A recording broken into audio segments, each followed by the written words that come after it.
Important when life happens. Doctors Hospital, always there for you. Call 949-6066. And Cayman Airways, call them on 949-2311 to book your nonstop flights to Los Angeles and Panama. Kirk Market, experience a world of choice. JN Money, from abroad to Yad. And Cineco, keeping Cayman covered.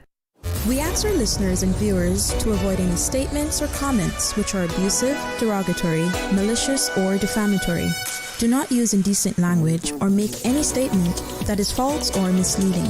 Call 1-800-534-8255, 949-6990, 949-8037, or WhatsApp us on 925-3261. Live from Radio Cayman Studio. This is For the Record with Orrett Connor. Hear from your government officials, independents, and the opposition on issues that matter to you. For the Record. Engage in an open dialogue between residents and lawmakers. With Orrett Connor. Informative, impartial, insightful. This is For the Record. And now, your host, Orrett.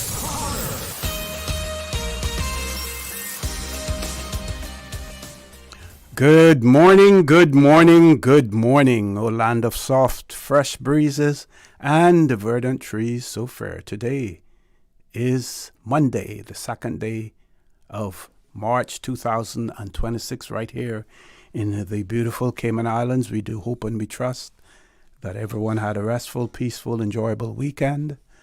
Those of you who are on our roads, we urge you to please be extremely cautious, whether you're a pedestrian, a cyclist, or if you're operating any type of motorized vehicle. Ensure that you observe the rules of the road, because the life you save may just be your own.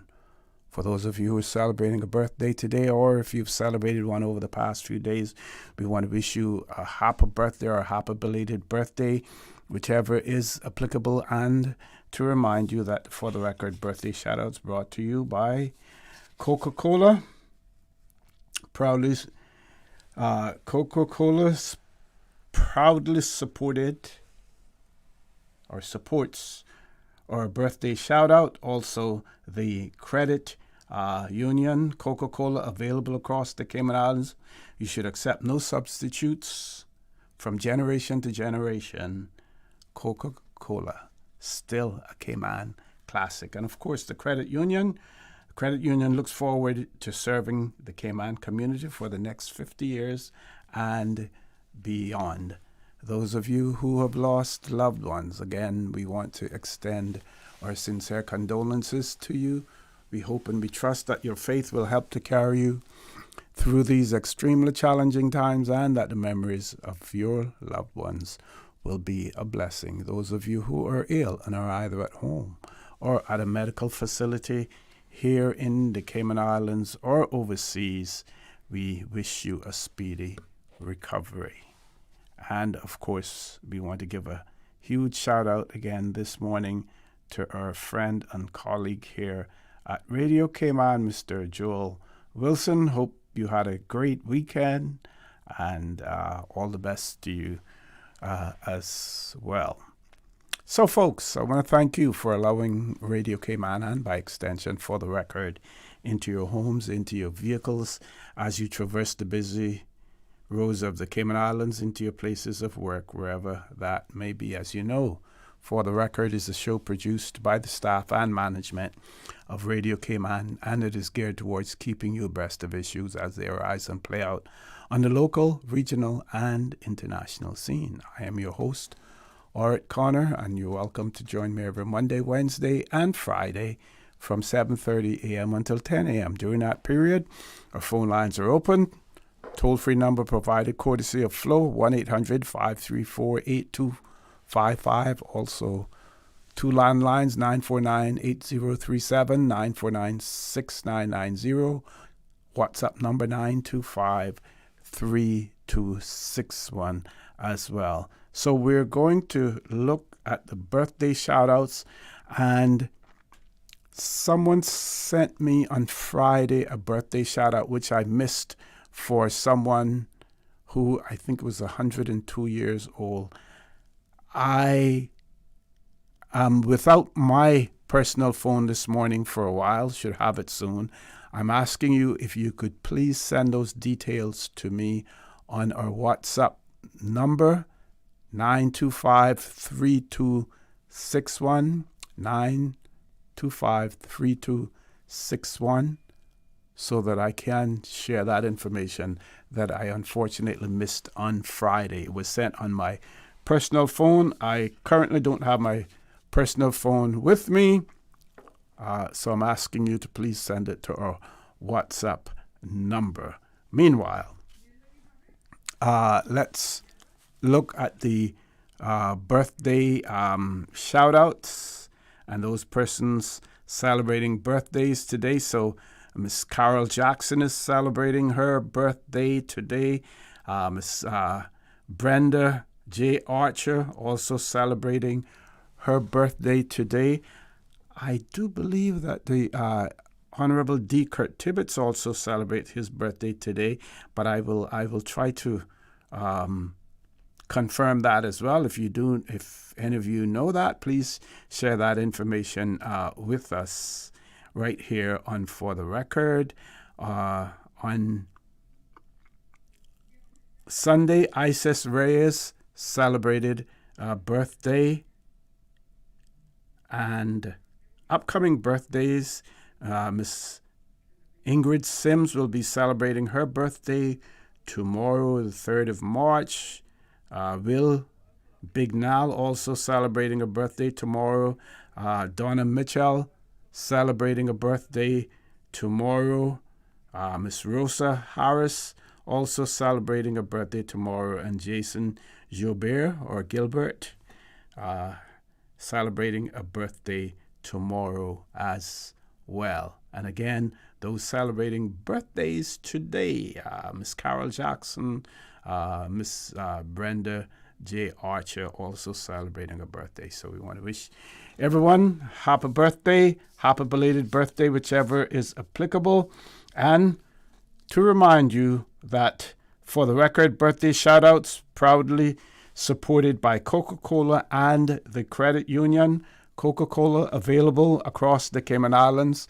Accept no substitutes. From generation to generation, Coca-Cola. Still a Cayman classic. And also the Credit Union. Credit Union looks forward to serving the Caymanian community for the next 50 years and beyond. We have no guests in the studio at this point in time, but I will give you the rundown of the schedule between 8:15 after the 8 o'clock news and 10 a.m. So we will have... Sorry? Okay, we do have guests. Okay, so we're going to take a break because we actually do have guests for 7:30. We're going to take a commercial break. Please stay tuned For the Record. We'll be back shortly. The Cayman Islands boasts of a long, colorful, and rich history. In tribute to our roots, Radio Cayman, the voice of the Cayman Islands, is pleased to bring you the Historical Vignette Series. Brought to you by Rotary Central. For more than 110 years, Rotary members have used their passion, energy, and intelligence to take action on sustainable projects. The Cayman Islands, He hath founded it upon the seas. The extensive lee shore, or the sheltered side, the side away from the wind, along the western edge of Grand Cayman offered solid protection from the prevailing winds. The broad inlet, originally known as Long Bay, has since come to be known as West Bay. Characterized by calm waters, white beaches, and a gently sloping submarine terrain, this area was historically an ideal anchor location, and the beaches known for their turtle nesting grounds. Long Bay also offered the safest approach to Grand Cayman because of the sandy shore, and the unobstructed reefs were easy to distinguish. Notably, in 1767, Long Bay was the rescue point for the crew of the troop transport Cumberland that were rescued. The notability was that the crew had wrecked on East End. However, the rescue ship, the HMS Adventure, refused used to anchor in East End, and the troops had to make their way to Long Bay in order to be rescued. Information from this historical vignette was sourced from The Maritime Heritage of the Cayman Islands by Roger C. Smith. Radio Cayman's Historical Vignettes was brought to you by Rotary Central. For more than 110 years, Rotary members have used their passion, energy, and intelligence to take action on sustainable projects. Saturday, April 18th will be the gathering of the future. The gathering of budding botanists, scientists, engineers, medical practitioners, marine biologists, and much, much more. The Rotary Central Bill Rudy Science Fair, the Ark, Kamana Bay, 8 a.m. to 12 noon. The gathering of students from over 15 schools across the Cayman Islands. Save the date. April 18th, the Rotary Central Dr. Bill Rudy Science Fair, sponsored by CUC, supported by the Cayman Motor Federation. The future is sparking. My mom's a superhero. She always knows what to do when I feel icky. Yesterday, we went to West Bay Pharmacy, and they had everything she needed. Medicine, my favorite band-aids with dinosaurs, and even flavored vitamins. Mom says they keep our family healthy. I think they're magic. But don't tell anyone. I think superhero shop at West Bay Pharmacy. West Bay Pharmacy, where the superheroes shop. West Bay Pharmacy and Centennial Towers. Convenient quality care is just around the corner. Hey, new drivers. Don't just drive, drive smart. Cynical and Inspire Cayman's Safe Driver program will show you how. Get real-life simulator training and classroom sessions to help you gain experience, stay alert, and avoid accidents. Learn to recognize risk, manage fatigue, and make smart choices behind the wheel. Certified participants may even pay less for Cynical motor insurance. Learn more and register at cynical.ky. Cynical, keeping Cayman covered. Babe, not tonight. You keep poking me and I need to be rested for meetings tomorrow. What? I was almost asleep. That's the mattress spring I keep telling you about, not me. We really need to get a new mattress. Tossing and turning, back hurting, can't sleep? It might be time to turn in your old mattress and go to bed with a new one. Browse the huge mattress showroom at Brand Source Home Gallery and pick the perfect mattress today. With mattresses to suit every budget, Brand Source Home Gallery stocks a wide selection of sizes and styles like pillow top and gel memory foam. So stop tossing and turning and sleep better tonight with a new mattress from Brand Source Home Gallery, Dorsey Drive, Industrial Park. Looking for fresh, healthy food that's full of flavor? Then you've got to visit Kirk Market. Our dishes are made with fresh, high-quality ingredients. Enjoy vibrant mixed greens or satisfying pasta salads. Or try one of our delicious grill options like blackened chicken, spicy beef steak, or grilled salmon.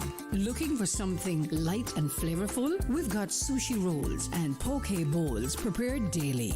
And don't forget to explore a hot bar or Billy Fresh salad at the salad bar. Stop by Kirk Market today for breakfast, lunch, or dinner and taste the difference. Eat well, live well with Kirk Market.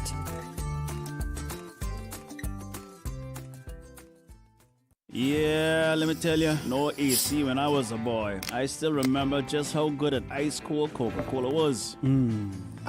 The part is, the coolest moms and dads always had Coca-Cola or parties. The sound when you pop the top and the fizzle and that after that first sip. Coca-Cola, from generation to generation, that ice cold bubbly. Coca-Cola, still a Cayman classic. Back in '76, 7 of us came together with one vision: to help Caymanians help themselves. From 7 to over 20,000 strong, we still believe in helping members grow together. Because when one of us succeed, we all rise. Visit creditunion.ky to become a member today. The Credit Union, serving Cayman for 50 years and still growing together.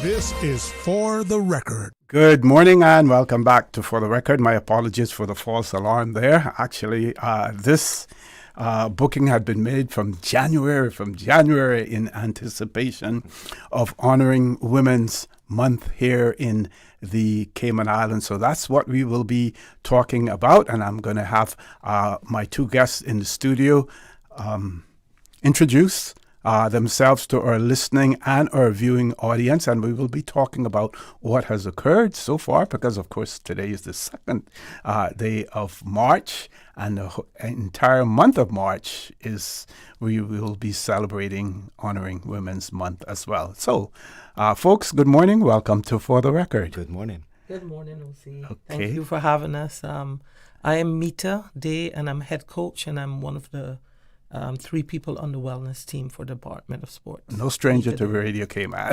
Yes, thank you.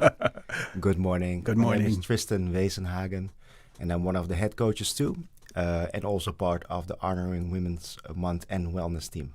Okay, so tell us what has occurred so far. Yesterday, something very important. Yes, well, yesterday we kicked off with a worship session, service, and that was very well attended, and I would say it was very uplifting. And the theme for this year for Honoring Women's Month is #GiveToGain. So our Reverend Mary Graham, who actually is a part of our fitness team, she comes to one of the fitness groups. She goes to West Bay, and she comes to the one at the hub, and she led it. So it was really good to have one of us from our fitness group, one of the women, attend to be leading it, and all the people that read scriptures and that type of stuff were also women and men who support our initiative and the wellness. And of course, the Honorable Minister was in attendance as well, and he made remarks. Also, the Chief Officer, and also we had the parliamentary member, Miss Julia Hunter, was there with us as well. Okay. And we had Mr. Real Roberts and Miss Charmaine Miller from FRC there as well, and a number of other people and guests from the community. Excellent. So it sounds as if it was well attended.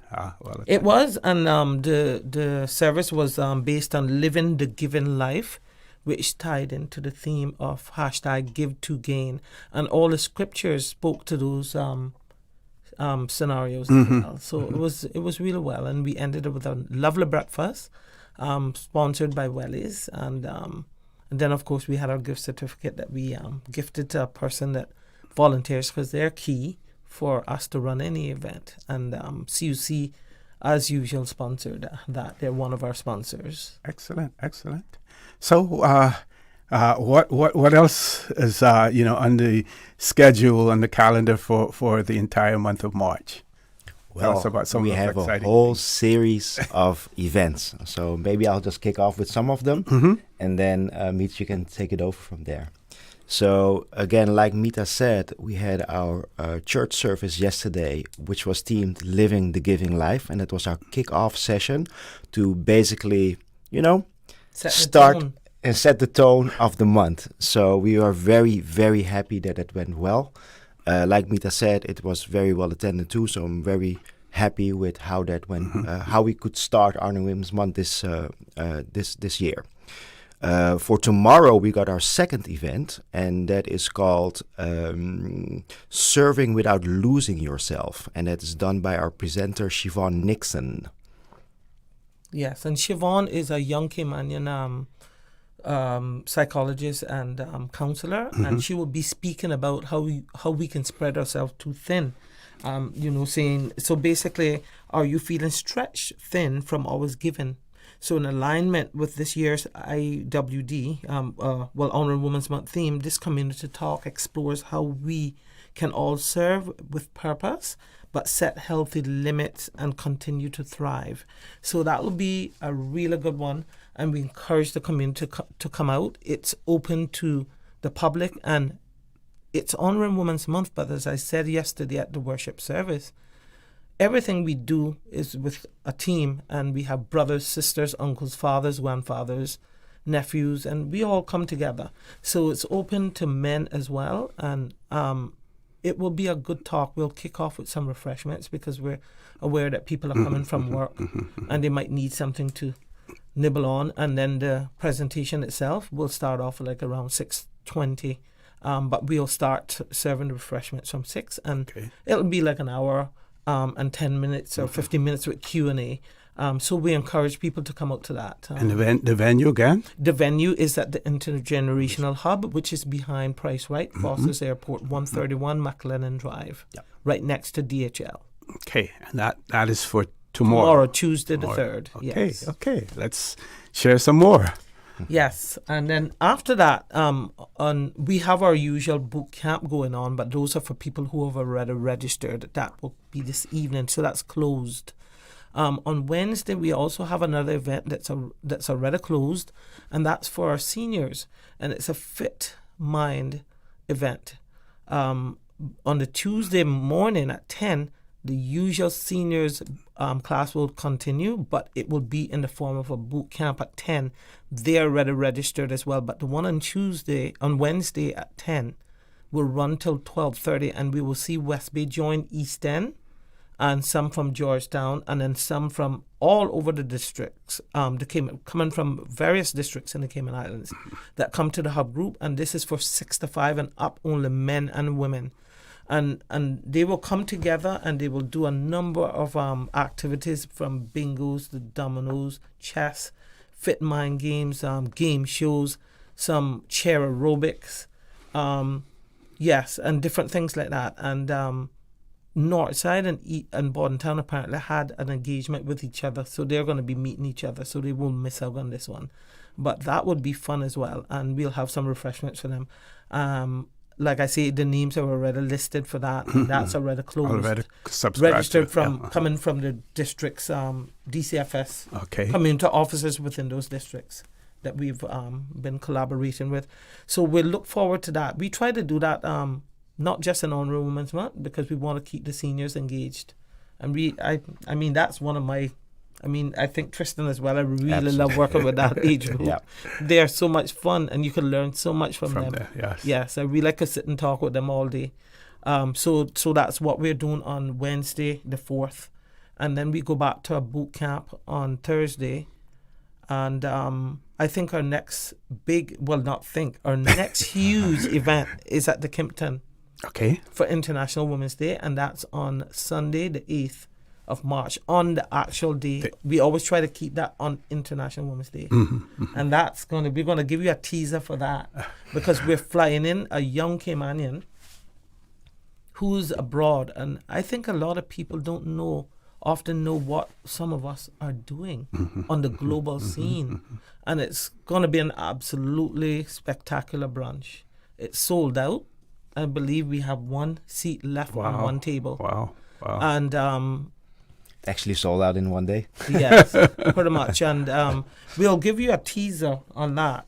Yes? Yeah, it has to be a teaser, because if I say the names, I'm going to get in trouble.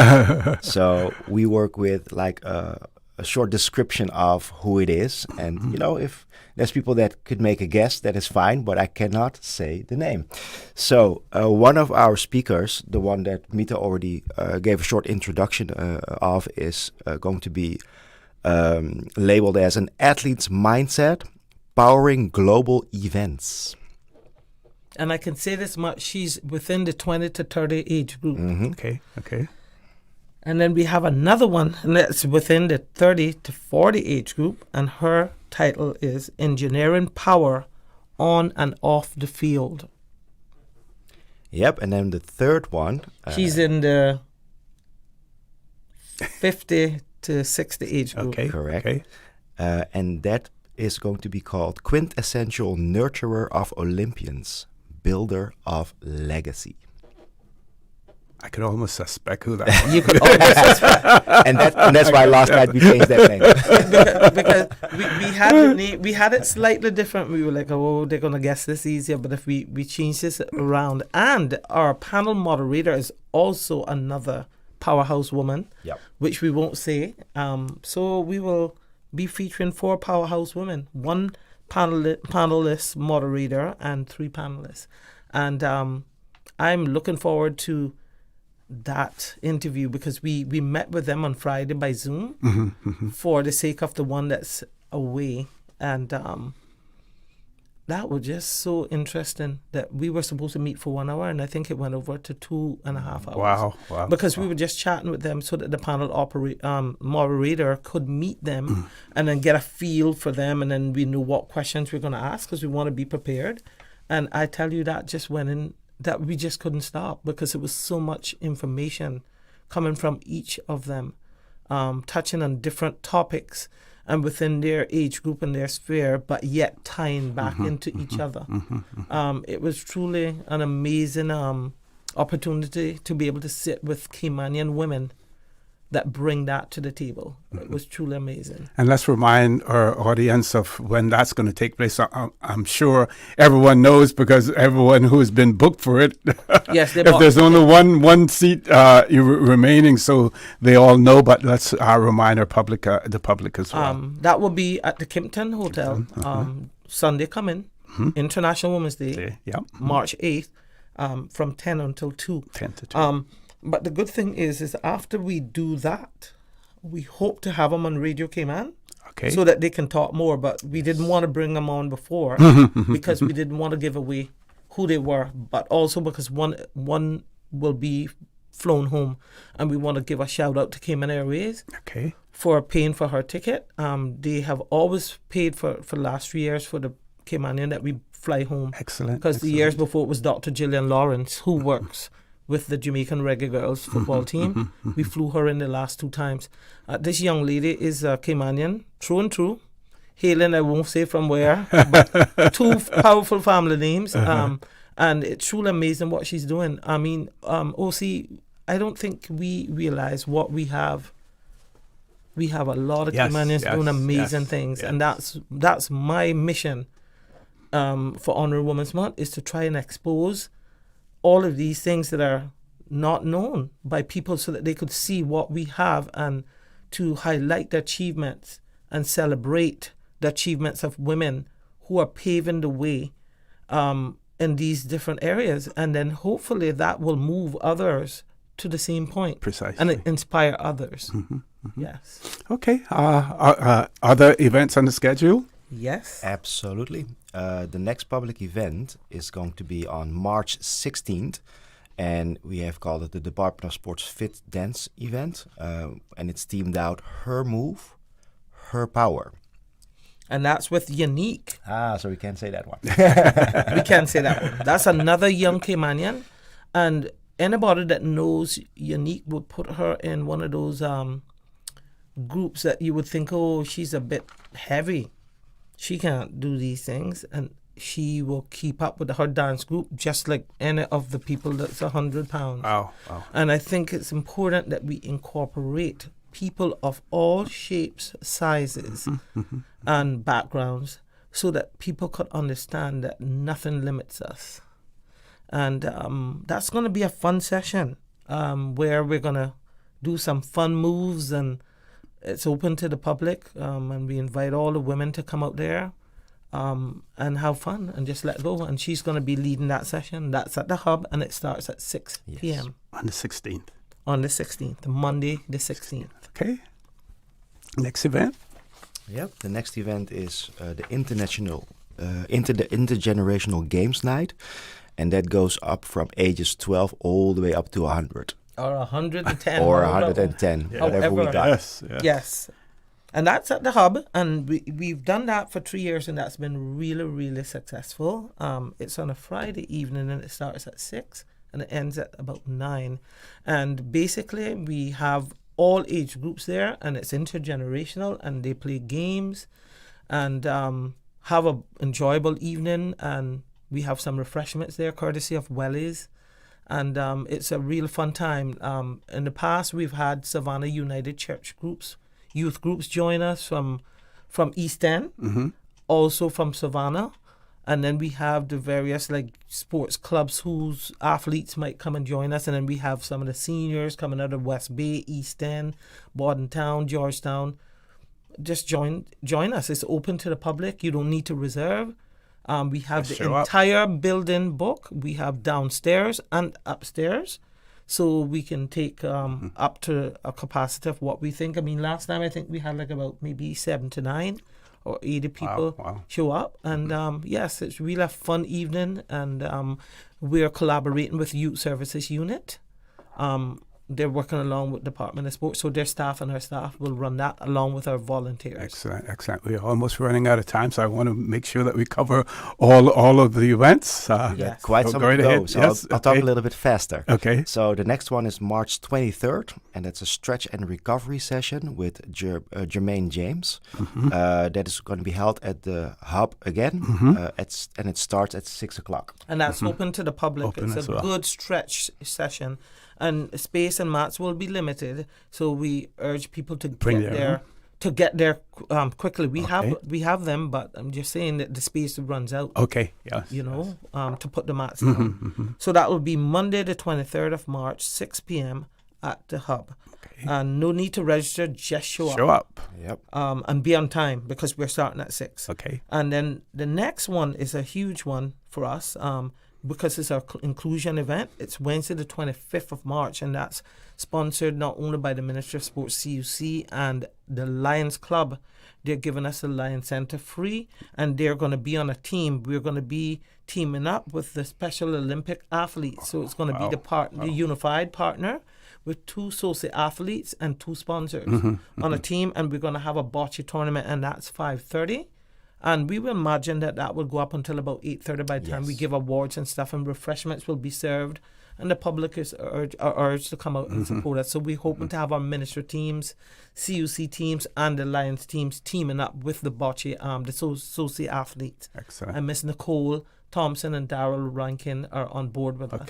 And we want to give a shout out to the Lions Club for sponsoring that event.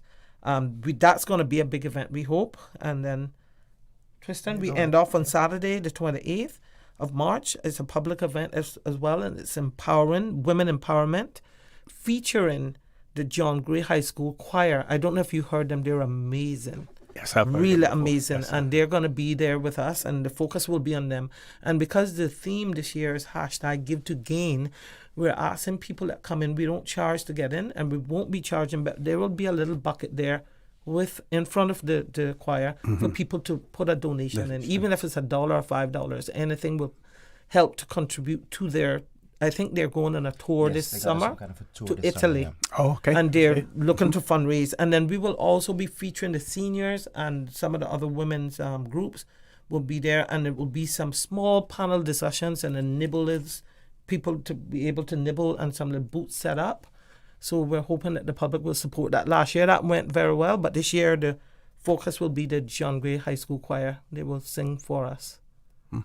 Yes. Well, it looks like a whole lot of planning has gone into this. You moving from success to success. Every year it gets better as well. And the work that you folks do, for our elder. For the seniors. Seniors is amazing. It really is. I want to give both of you an opportunity for some closing comments and some reminders as well. Well, with us today, not with us today, is our youngest member of staff, Javon Forbes, a young Caymanian. And he joined us in January. He, unfortunately, got pulled in to do this within 1 week of starting work. So he's not with us, but he's a big part of the team. And of course, we got a shout out to James Miles as well from Youth Services Unit, always supporting us. Yes, that senior program has gone from strength to strength, and we have to give thanks to our chief officer and our minister who have pushed that and supported us, and our department head. They have supported that initiative, and they are doing so many great things. They have sponsored it. They have put their mouth and their money where the mouth is at the opposite. And let me tell you something, they have so many great things lined up for us to grow that program, and we are extremely grateful to the Honorable Minister Isaac and to our Chief Officer Teresa Echenike for their belief in that program. And not only that program, the initiatives in general that we're doing, wellness initiatives. Excellent. Yes, excellent. Tristan? I can only say amen. Again, thanks, for all that you do. We know that all of those events are going to be extremely successful. Like you've said, some of them already those that require registration, they're already fully subscribed as well. And again, thank you for all that you do, folks. We're gone a little bit past the top of the hour, 8 o'clock news.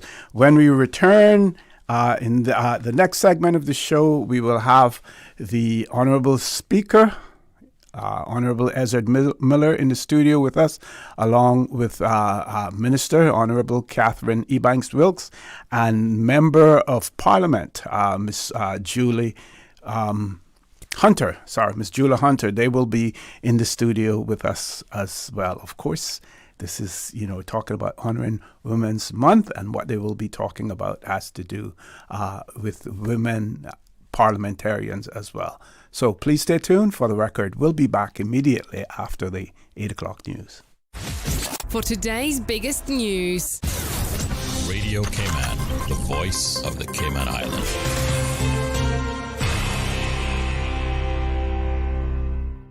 With your latest news, I'm Carsley Fuller. Another set of government fees are going up. The National Coalition for Caymanians Cabinet has increased the fees outlined under the Special Economic Zone Amendment Regulations 2026. Under the changes, the trade certificate fee is increasing from $123 to $500, the annual fee from $492 to $750. The amendment fee is rising from $50 to $250, and the inspection fee of $10 will remain the same. Cayman Enterprise City is the Cayman Islands' special economic zone operator. It says the zones were set up in 2012 to stimulate economic growth, attract foreign direct investment, promote technological innovation, and diversify the economy of the Cayman Islands. You can find the new regulations and fee schedule online at gov.ky/publications. You're being asked to weigh in on Cayman's public health system. As part of its, quote, commitment to strengthening Cayman's healthcare system, the Ministry of Health has commissioned KPMG to undertake a 10-week assessment to evaluate governance frameworks, organizational processes, and operational effectiveness, and, quote, identify opportunities to enhance performance and strengthen strategic alignment between the ministry and the Health Services Authority. Launching today, the ministry says this marks the first time government has formally invited direct public feedback on HSA's performance. The survey is live now at gov.ky/MHES, and you need to get your comments in by March 16th.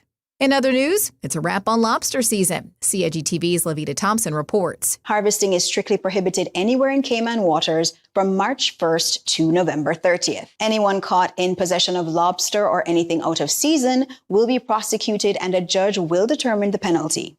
Serious violations of the National Conservation Act carry a maximum penalty of CI $500,000 and 4 years in jail. Download the Cayman DOE app to know what the marine park boundaries and rules are wherever you are in Cayman. Respecting our marine parks and fishing seasons helps ensure we can continue to fish lobster for generations to come. And BRAC volunteers picked up 440 pounds of garbage on Saturday at their monthly beach cleanup. It went really well. We had 25 volunteers picking up 44 bags of marine debris around Long Beach. Long Beach is the area on the northeast side of Cayman BRAC where you'll often see a lot of nesting booby birds. So this beach is critically important habitat for those booby birds and their chicks. So we wanted to make sure the beach was nice and clean for them. National Trust Katie Ebanks tells Sister Islands videographer Ward Scott this is the organization's 32nd consecutive month of clearing beaches and public spaces in Cayman BRAC. This is a really important effort, and it's really wonderful to see the community pull together,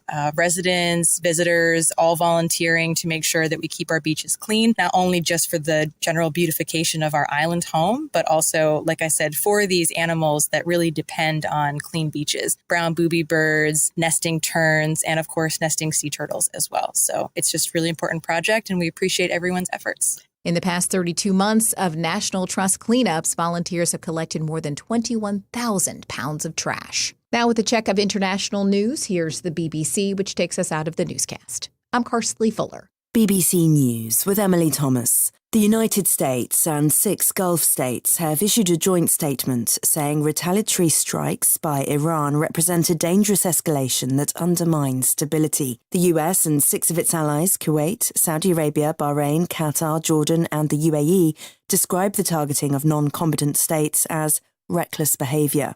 Israel's military says it's begun an additional broad strike on the Iranian capital Tehran against what it describes as terror regime targets.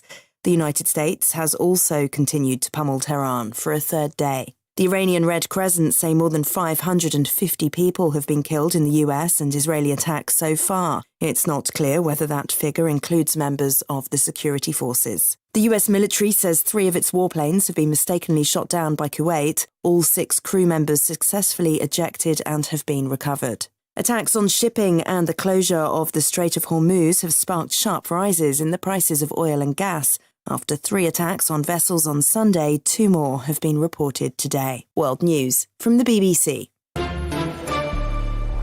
Stay in touch with Radio Cayman with the latest up-to-date, accurate news and information. For your convenience, the headline news will be repeated on our sister station, Breeze 105.3 FM, weekdays at 8:30 a.m. Follow Radio Cayman on social media, Facebook, Instagram, Twitter, or download the Radio Cayman app in the App Store or log on to www.radiocayman.gov.ky and stay connected to what's happening in the community. Radio Cayman, your voice, your choice, your radio. For the Health of It, heard on Wednesdays at 7 p.m. and repeated on Saturdays at 9:30 a.m. Brought to you by UHealth International, University of Miami Health System. International patients go to UHealth International for consultations with renowned physicians, advanced treatment technologies, leading-edge medical therapies, and state-of-the-art surgical procedures. Whatever your particular reason for going to UHealth International, you will receive customized medical care delivered within a compassionate, multicultural setting. The care you need when you need it. The Lions Club of Grand Cayman, Delano Hislop Pace, 5K and 10K Walk Run is back on April 12th. Whether you're trying to stay a bit fitter, looking to invest more time in your community, or just looking for a reason to get out in the sun, the Delano Hislop Walk Run is the perfect opportunity to keep your goals in check. Visit the Lions Club Facebook page for registration details. The 2026 Delano Hislop Pace Walk Run, Sunday, April 12th. The Lions Club of Grand Cayman, proudly serving the community for over 50 years. The 8 a.m. weather update brought to you by CG Britcade, where people come first. Good morning. Let's take a look at the latest weather report. Current temperature is 80 degrees. Relative humidity is 79%. The barometric pressure is 29.98 inches and rising. The wind is out of the northeast at 11 knots. Overnight low was 79. Synopsis indicate moderate winds and seas expected for the next few days as a ridge brings stable conditions across the northwest Caribbean. Satellite imagery show a few patches of layered clouds over the Cayman area. Now the forecast for the Cayman Islands for today, calling for partly cloudy skies with a 30% chance of morning showers, and temperatures will rise to the mid-80s. Winds northeast at 10 to 15 knots with higher gusts, and seas will be moderate with wave heights of 3 to 5 feet. Pretty much the same for tonight, partly cloudy skies with a 40% chance of showers after midnight tonight, and temperatures dipping to the mid-70s tonight. Your winds will be northeast at 10 to 15 knots, and seas will be moderate with wave heights of 3 to 5 feet. Today's high tide will occur this morning at 3 minutes past 9, low tide this afternoon at 3:18, and a high tide again tonight at 9:18. Sunset 6:30, sunrise 6:44, and the outlook is calling for similar weather conditions through Thursday morning. The 8 a.m. weather update brought to you by CG Britcade, where people come first. Let's hear it for your Wildcat cheerleaders. Aunt Angie, weren't you a cheerleader? The best in the Western Hemisphere, until I attempted that switch kick double twist roundhouse. Huh?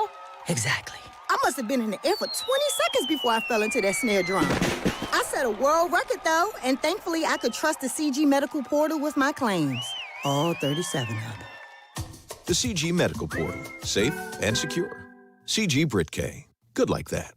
Healthcare Pharmacy, caring about your health for the past 25 years. Radio Cayman's premier health show. Alzheimer's and dementia, are they the same disorder?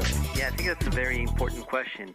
For the Health of It with Tara Bush. For the Health of It with Tara Bush. Is heard on Saturdays at 9:30 a.m. and on Wednesdays at 7 p.m. Brought to you by Healthcare Pharmacy in Grand Harbor, where they care about your health. Transfer and refill your prescription online. Visit healthcarepharmacy.ky or call 947-8900. Healthcare Pharmacy, now with a second location in Governor's Square. Healthcare Pharmacy, where they care about your health. RC Fusion is proudly brought to you by TCE Paint Shop, Farmers and Artisans Retail Market, and My Canda Cleaners. RC Fusion, weekdays 10 a.m. to 12 midday, right here on Radio Cayman 89.9. RC Fusion. Radio Cayman Energy. The traffic report is brought to you by Subway. Enjoy a delicious start to your day with breakfast from Subway.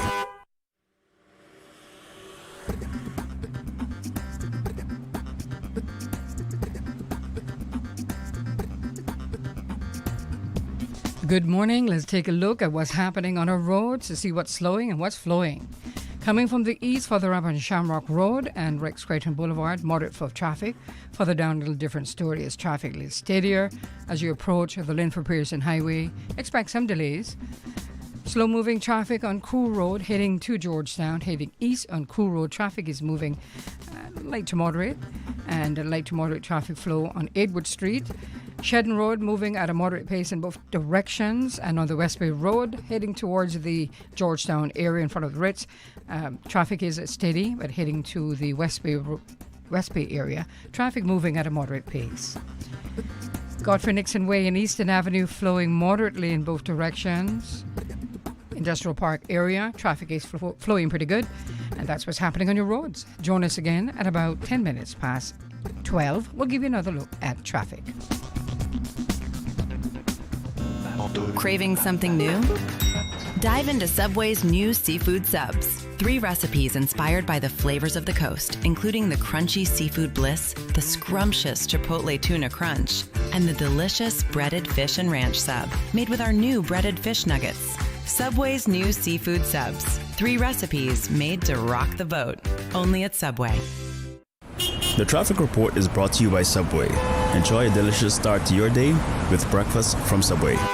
Saturday, April 18th will be the gathering of the future. The gathering of budding botanists, scientists, engineers, medical practitioners, marine biologists, and much, much more. The Rotary Central Bill Rudy Science Fair, the Arc, Camana Bay, 8 a.m. to 12 noon. The gathering of students from over 15 schools across the Cayman Islands. Save the date. April 18th, the Rotary Central Dr. Bill Rudy Science Fair, sponsored by CUC, supported by the Cayman Motor Federation. The future is sparking. What if your child's future could take them anywhere in the world? Discover global opportunities at Dorman Day Winter Fair. Meet top boarding schools and summer programs from Canada, the US, and the UK, all in one place. Explore advanced STEM programs, humanities, fine and performing arts alongside elite-level sports, basketball, baseball, soccer, ice hockey, and more. Meet admissions experts, ask questions, compare courses and campus life. Plan their global journey with confidence. Saturday, March 7th at the Westin Ballroom from 1 to 5 p.m. Register now at dormanday.ky.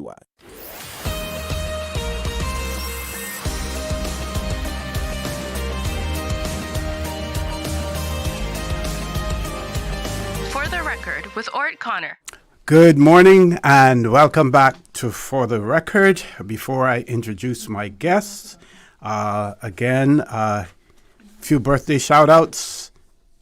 Miss Carol Jackson, as we mentioned earlier, and of course those birthday greetings are coming from none other than Mr. Graham Rankin, Lord Graham, sending happy birthday greetings to Miss Carol Jackson as well. I think I mentioned earlier that the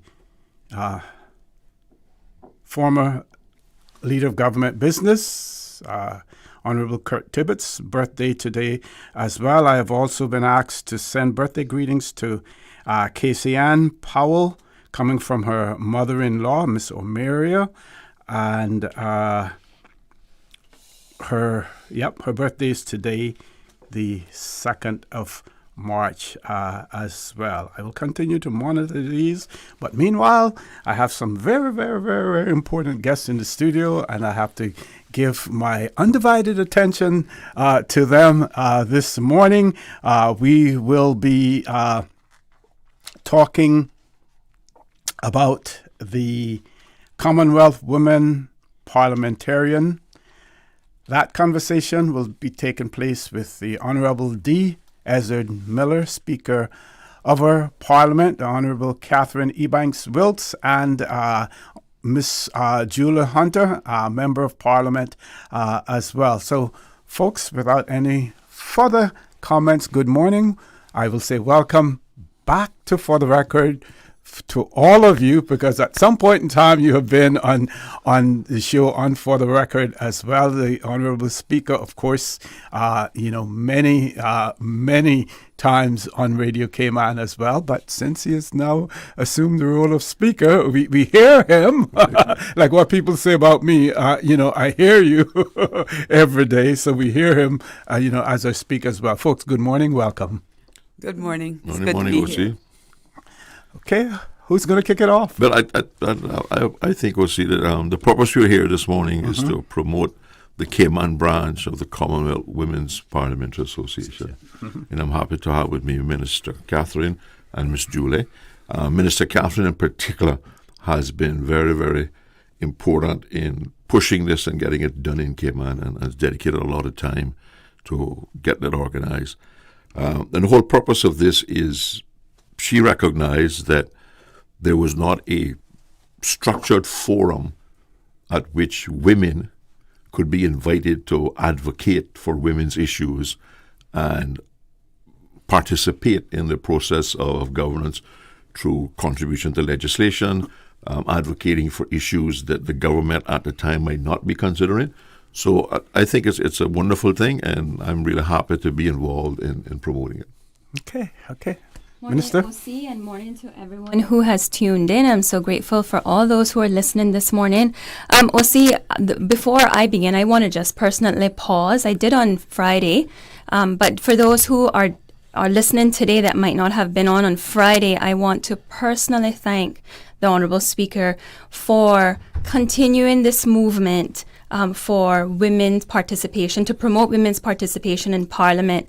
And I am reminded of a theme from an International Women's Day a couple of years back, where it says, empowered women empower women. And I add to that and I say, empowered women are empowered by men.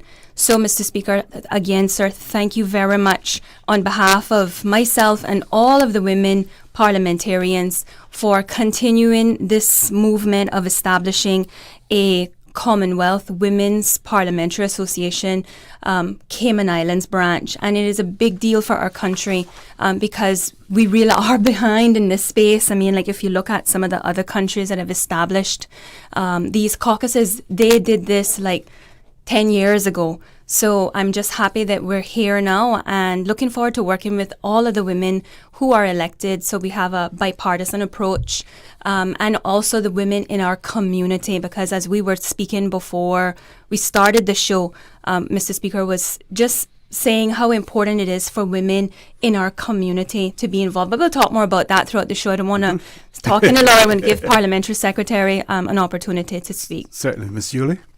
Thank you, and good morning, everyone. Like Minister Kathy said, it is just such a privilege for us to be here this morning and for this milestone. You know, we really have to go back to the fact that in 1957, to really bring it back to how we really got here. You know, in 1957, 358 women signed a petition demanding change. And then in 1958, their voices were really heard. And Caymanian women won the right to vote and to run for political office. That was a hard-fought victory. And again today, we just want to pause to remember those strong, brave women who took that forward and salute them again. I think most of them have gone now, but, you know, had it not been for that movement, where would we be today? And yet again today, we are on the cusp of another great movement for the Cayman Islands in bringing this very, very important branch to Cayman. And like Minister Kathy said, it's something that is long overdue. Women need to be advocating for women.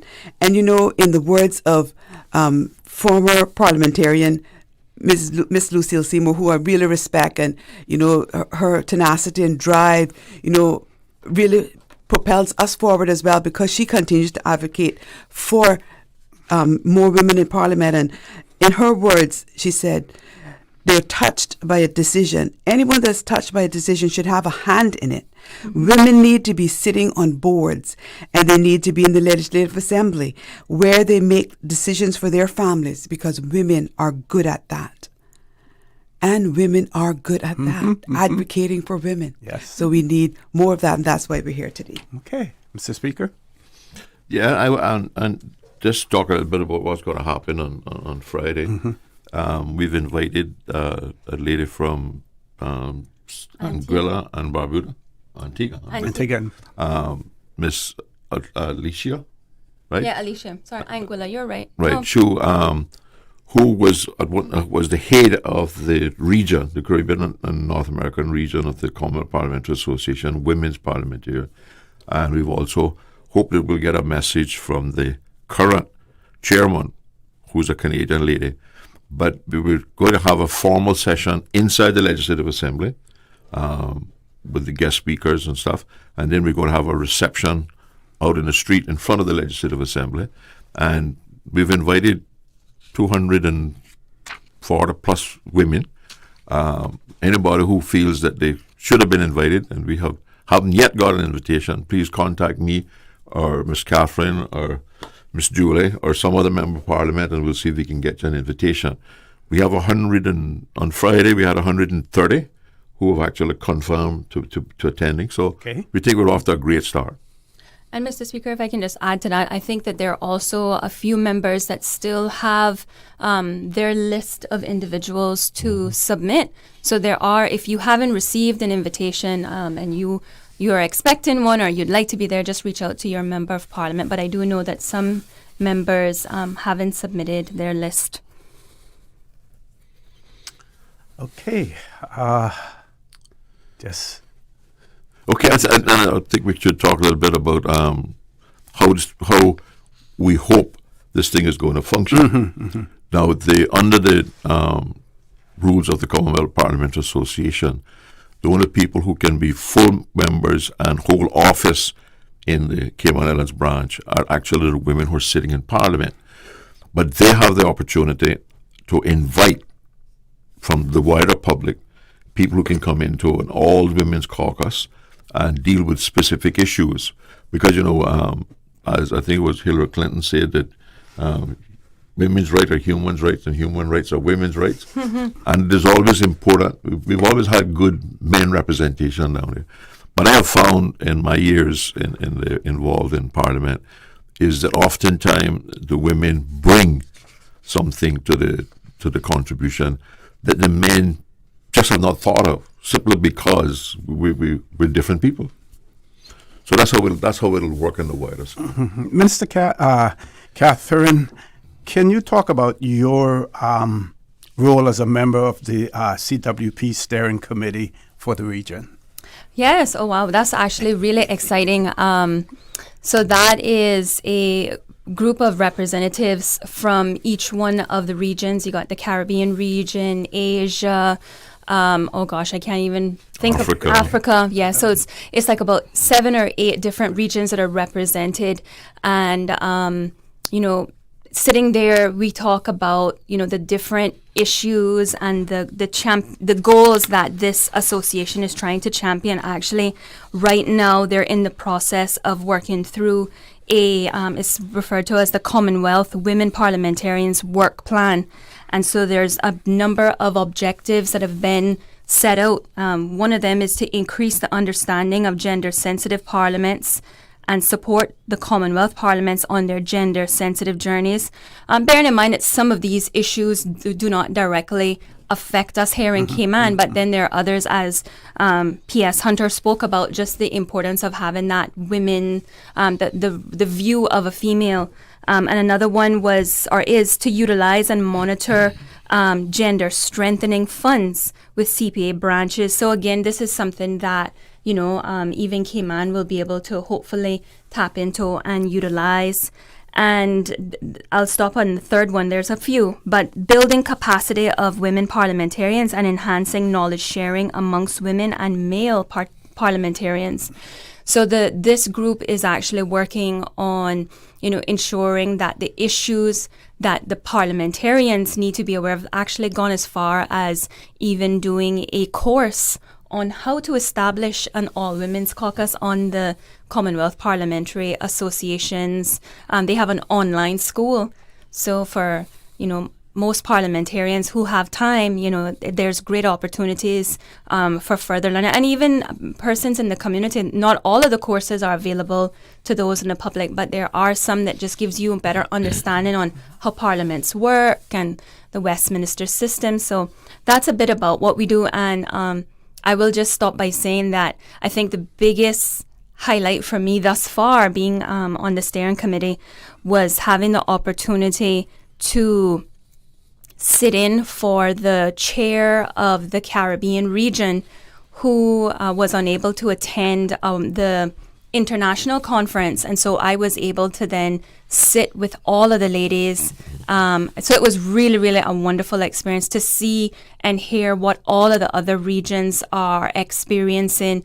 Some of them have a lot of violence against women. So, it made me grateful that we don't have that here in Cayman, and a lot of social media issues where, persons just, the AI, a lot of AI points came up about how people were being, I'm trying to remember the word now, but where they have the feature now where you can basically take someone's picture and it looks like they're talking when someone else is actually.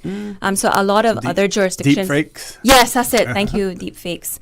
So again, a great opportunity, but I think more importantly, as bringing it back home, being able to, I'll piggyback on what P.S. Hunter had said, really utilize the women that we have in our community. And I'm glad that you highlighted Miss Lucille Seymour. I mean, for someone who was a former parliamentarian, she seems to send me messages exactly when I need them. I said it to my husband yesterday. She sent me a message yesterday, and I said to my husband, it's like she knows my soul, because she just, and her role, I feel, is just empowering the women that are elected, and so I'm really looking forward to having individuals like her, who she's an associate member of the CPA, right, from being a former member, but having her be able to participate. And then I don't want to hog the mic, but Mr. Speaker, before we go, I really would like for you to talk a bit, and after P.S. Hunter speaks, about what you were saying before the show started about some of the women and what they have done in Cayman thus far. Okay, we're going to take a commercial break. Folks, please stay tuned. For the record, we'll be back shortly. Hey, new drivers, don't just drive smart. Cynical and Inspire Cayman's Safe Driver program will show you how. Get real-life simulator training and classroom sessions to help you gain experience, stay alert, and avoid accidents. Learn to recognize risk, manage fatigue, and make smart choices behind the wheel. Certified participants may even pay less for Cynical motor insurance. Learn more and register at cynical.ky. Cynical, keeping Cayman covered. Did you know that you can send money transfers to financial institutions anywhere in Jamaica with JN Money? You mean I can send money straight to my account and cut out the middleman? Yes, that's exactly what I mean. You send your own money to your own account, giving you peace of mind that the money is in your account. JN Money Transfers to Financial Institution is another convenient service offered by JN Money. You can have this done from any JN Money location. Deposit your money straight to your account without the hassle of asking someone to do it for you. JN Money Transfers to Financial Institutions, making life easier. Can you imagine your home completely organized? At Brand Source Custom Closets, we can. We specialize in designing and building custom closets and storage units for any room in your home, including the garage. With tailored designs and custom LED lighting solutions to fit your lifestyle and budget. Our custom closets expert is committed to enhancing the value of your home with a solution that is uniquely yours. Visit our showroom or call 623-6774 to schedule a no-obligation appointment with our design expert. Brand Source Custom Closets, 209 Dorsey Drive, Industrial Park. Did you know that Doctors Hospital provides urgent care services 24 hours a day, 7 days a week? And Doctors Hospital's urgent care physicians have access to the most advanced MRI and CT imaging in the Caribbean, providing reliable diagnostics when you need it most. When you need quality urgent care for an illness or injury, Doctors Hospital is here for you 24/7. Whether it's a migraine, chest or abdominal pain, shortness of breath, broken bones, or another urgent need, Doctors Hospital at the top of Walker's Road. Urgent care right now.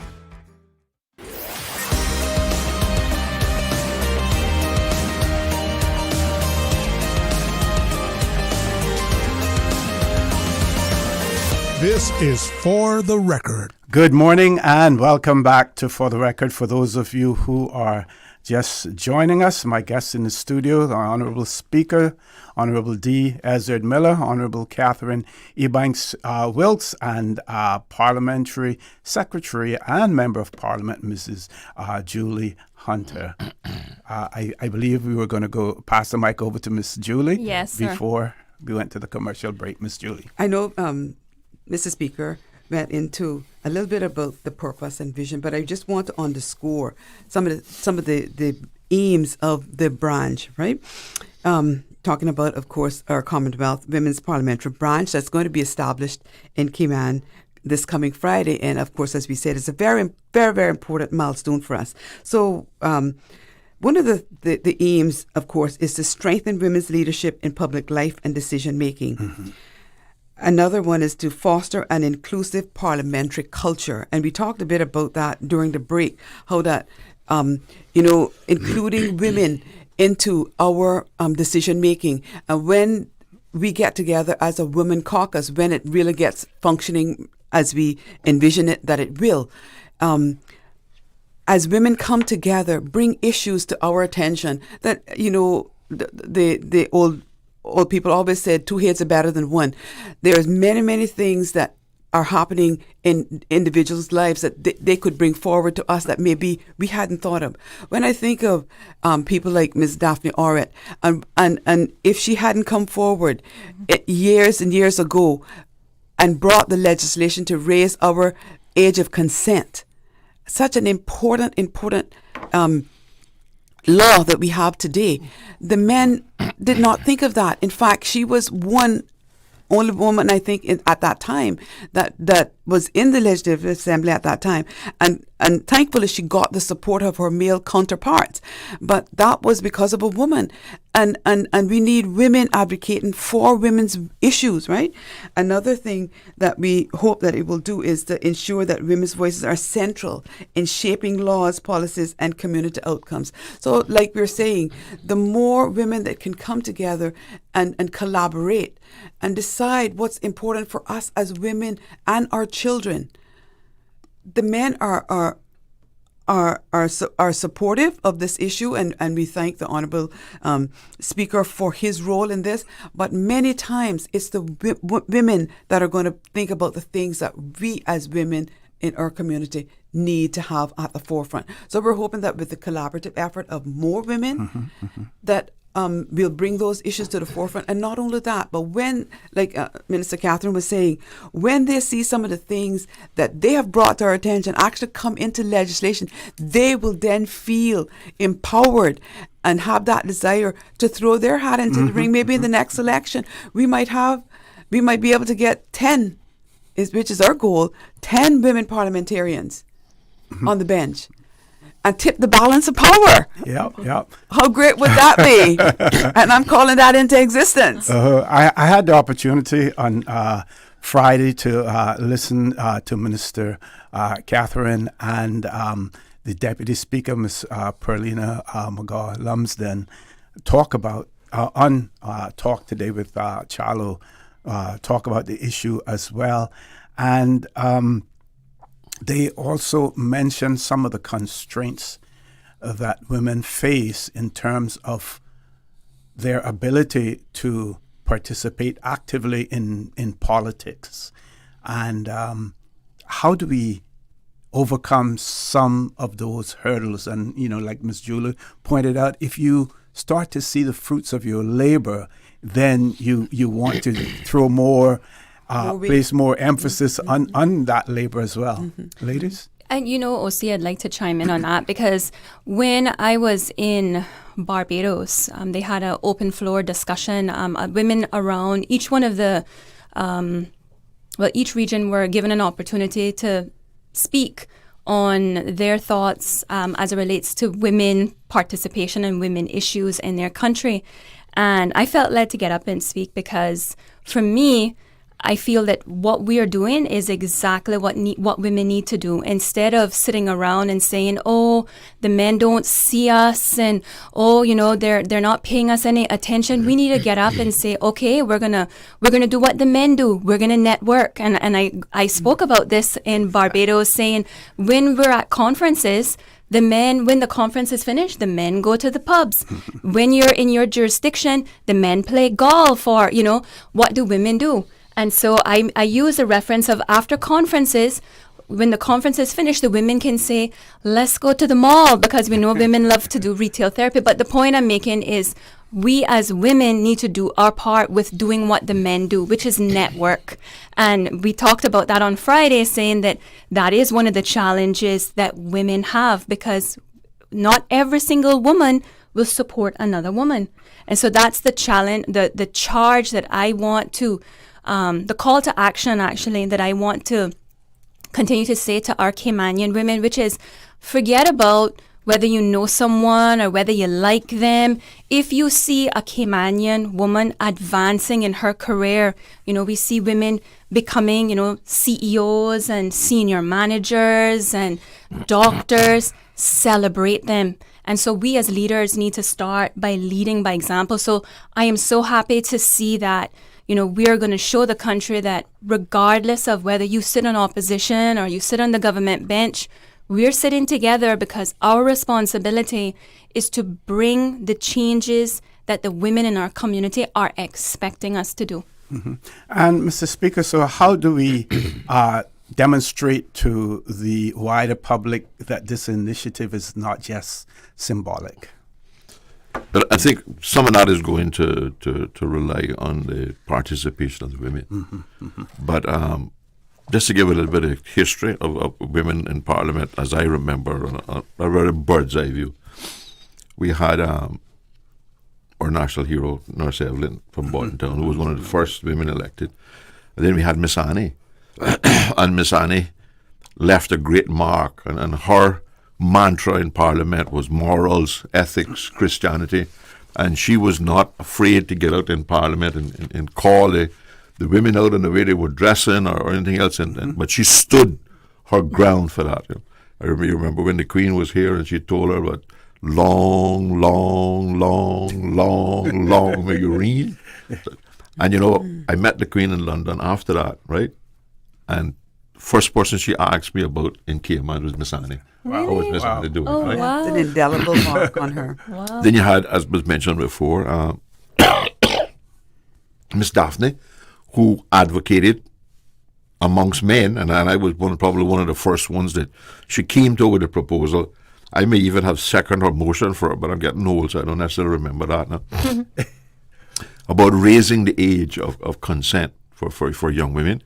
And it was a tough struggle to get the men in there to believe that was even an issue. Mm-hmm. I remember her talking about that right? many But times. she did. She wouldn't give up. She just succeeded. She fought and fought. And then you had Miss Edna, who was, again, a big promoter of women's issues and a lot about domestic violence and set up the Women's Crisis Center and stuff like that. Miss Lucille, as I remember her, she was always a big advocate for seniors, both male and female. And one of the things I admire about Miss Lucille is, unlike some of the other men parliamentarians who were former members, they seem to disappear into the society. Miss Lucille stays on the forefront, and once she's a big advocate and a big supporter was setting up this branch in Cayman. So.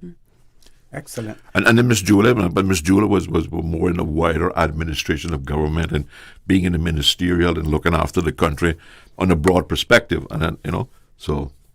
And when you say Miss Julia, you mean Miss Juliana. Miss Juliana O'Connor. Right. Yeah, that's but and I think we're quite fortunate to have five women in Parliament today.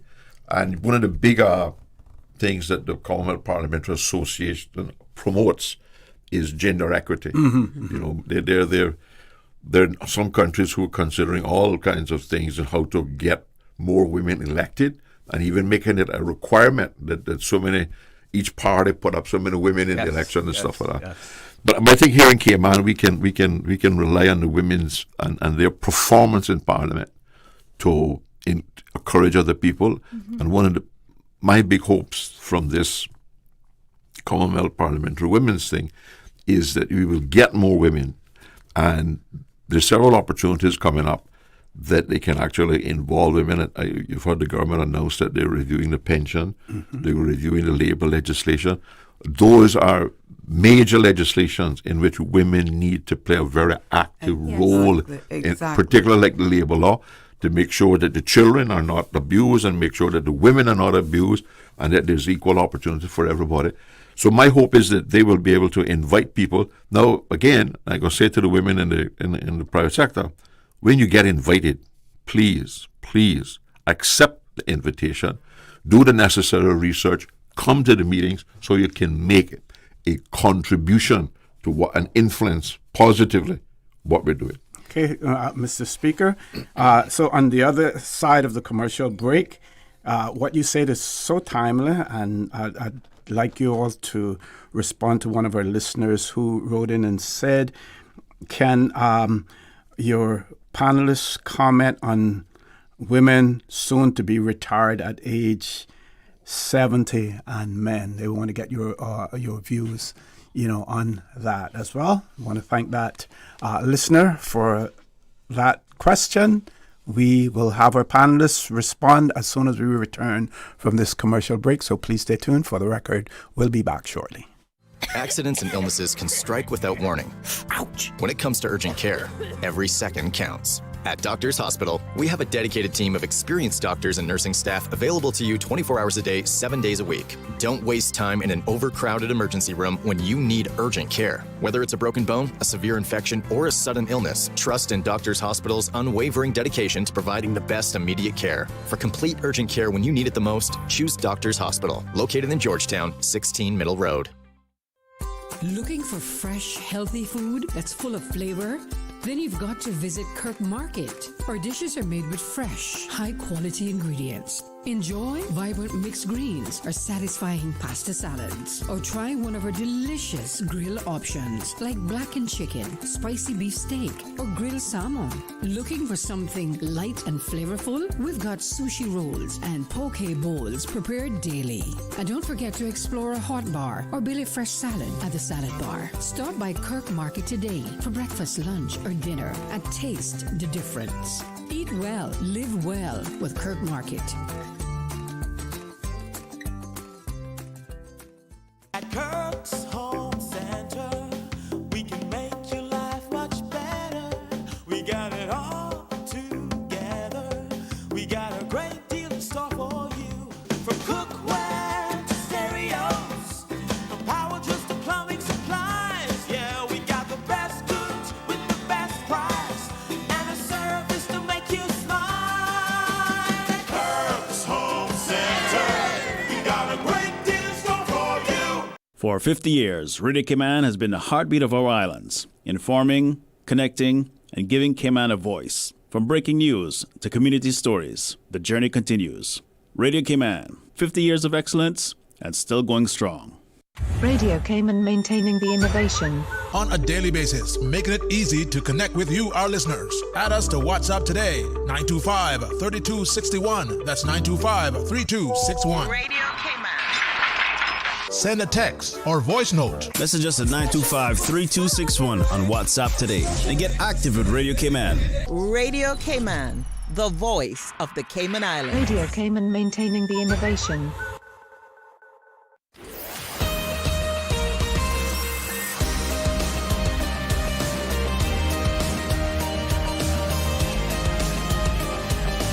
the Record with Orrett Connor. Good morning and welcome back to For the Record. We're on the last leg of this segment of the show. We're talking about the Commonwealth Women Parliamentarians, which is part of the Commonwealth Parliamentary Association, a global network of parliaments and legislatures across the Commonwealth focus on strengthening parliamentary democracy. That conversation is taking place with the Honourable D. Ezzard Miller, Speaker of our Parliament, Honourable Katherine Ebanks-Wilks, and Mrs. Julie Hunter, Member of Parliament and Parliamentary Secretary. So our listener wanted to some comments on the proposal to raise the retirement age to 70 years and its effect on women. You know, OC, I think this would have been a wonderful opportunity to have that all-women's caucus established. And we could lean on the women in the community. So this is a perfect example of where the voices of the women in the community would really be relied on. Yeah. Mm-hmm. What I can say is that this is something that we are looking at the advantages and the disadvantages, and we would be in a position to debate this in Parliament in just a few days.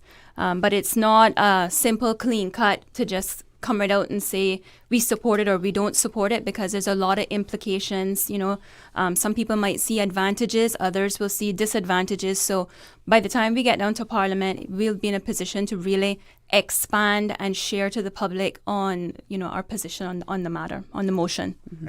Excellent. Anything you want to add to that, Ms. Julie? No, I think Katherine has covered it sufficiently. OC, if I can just chime in. Sure. I made a note, Mr. Speaker. I hope that's okay. You want to say something? You said something previously. You said a call to action really to the women in private sector. And I think, you know, the question that you just raised reinforces that, OC. Mm-hmm. But on the show on Friday, the Deputy Speaker said something that really resonated with me. And I want to just reiterate. I can't re-quote her because I can't remember word for word, but she basically said that you don't have to be a member of Parliament to serve the country. And I just want to say that because the role of trying to promote female participation in politics is much more than just establishing an all-women's caucus. It is showing the women of the country that it's not as terrible as it might seem in terms of, you know, the social media, you know, because it is challenging.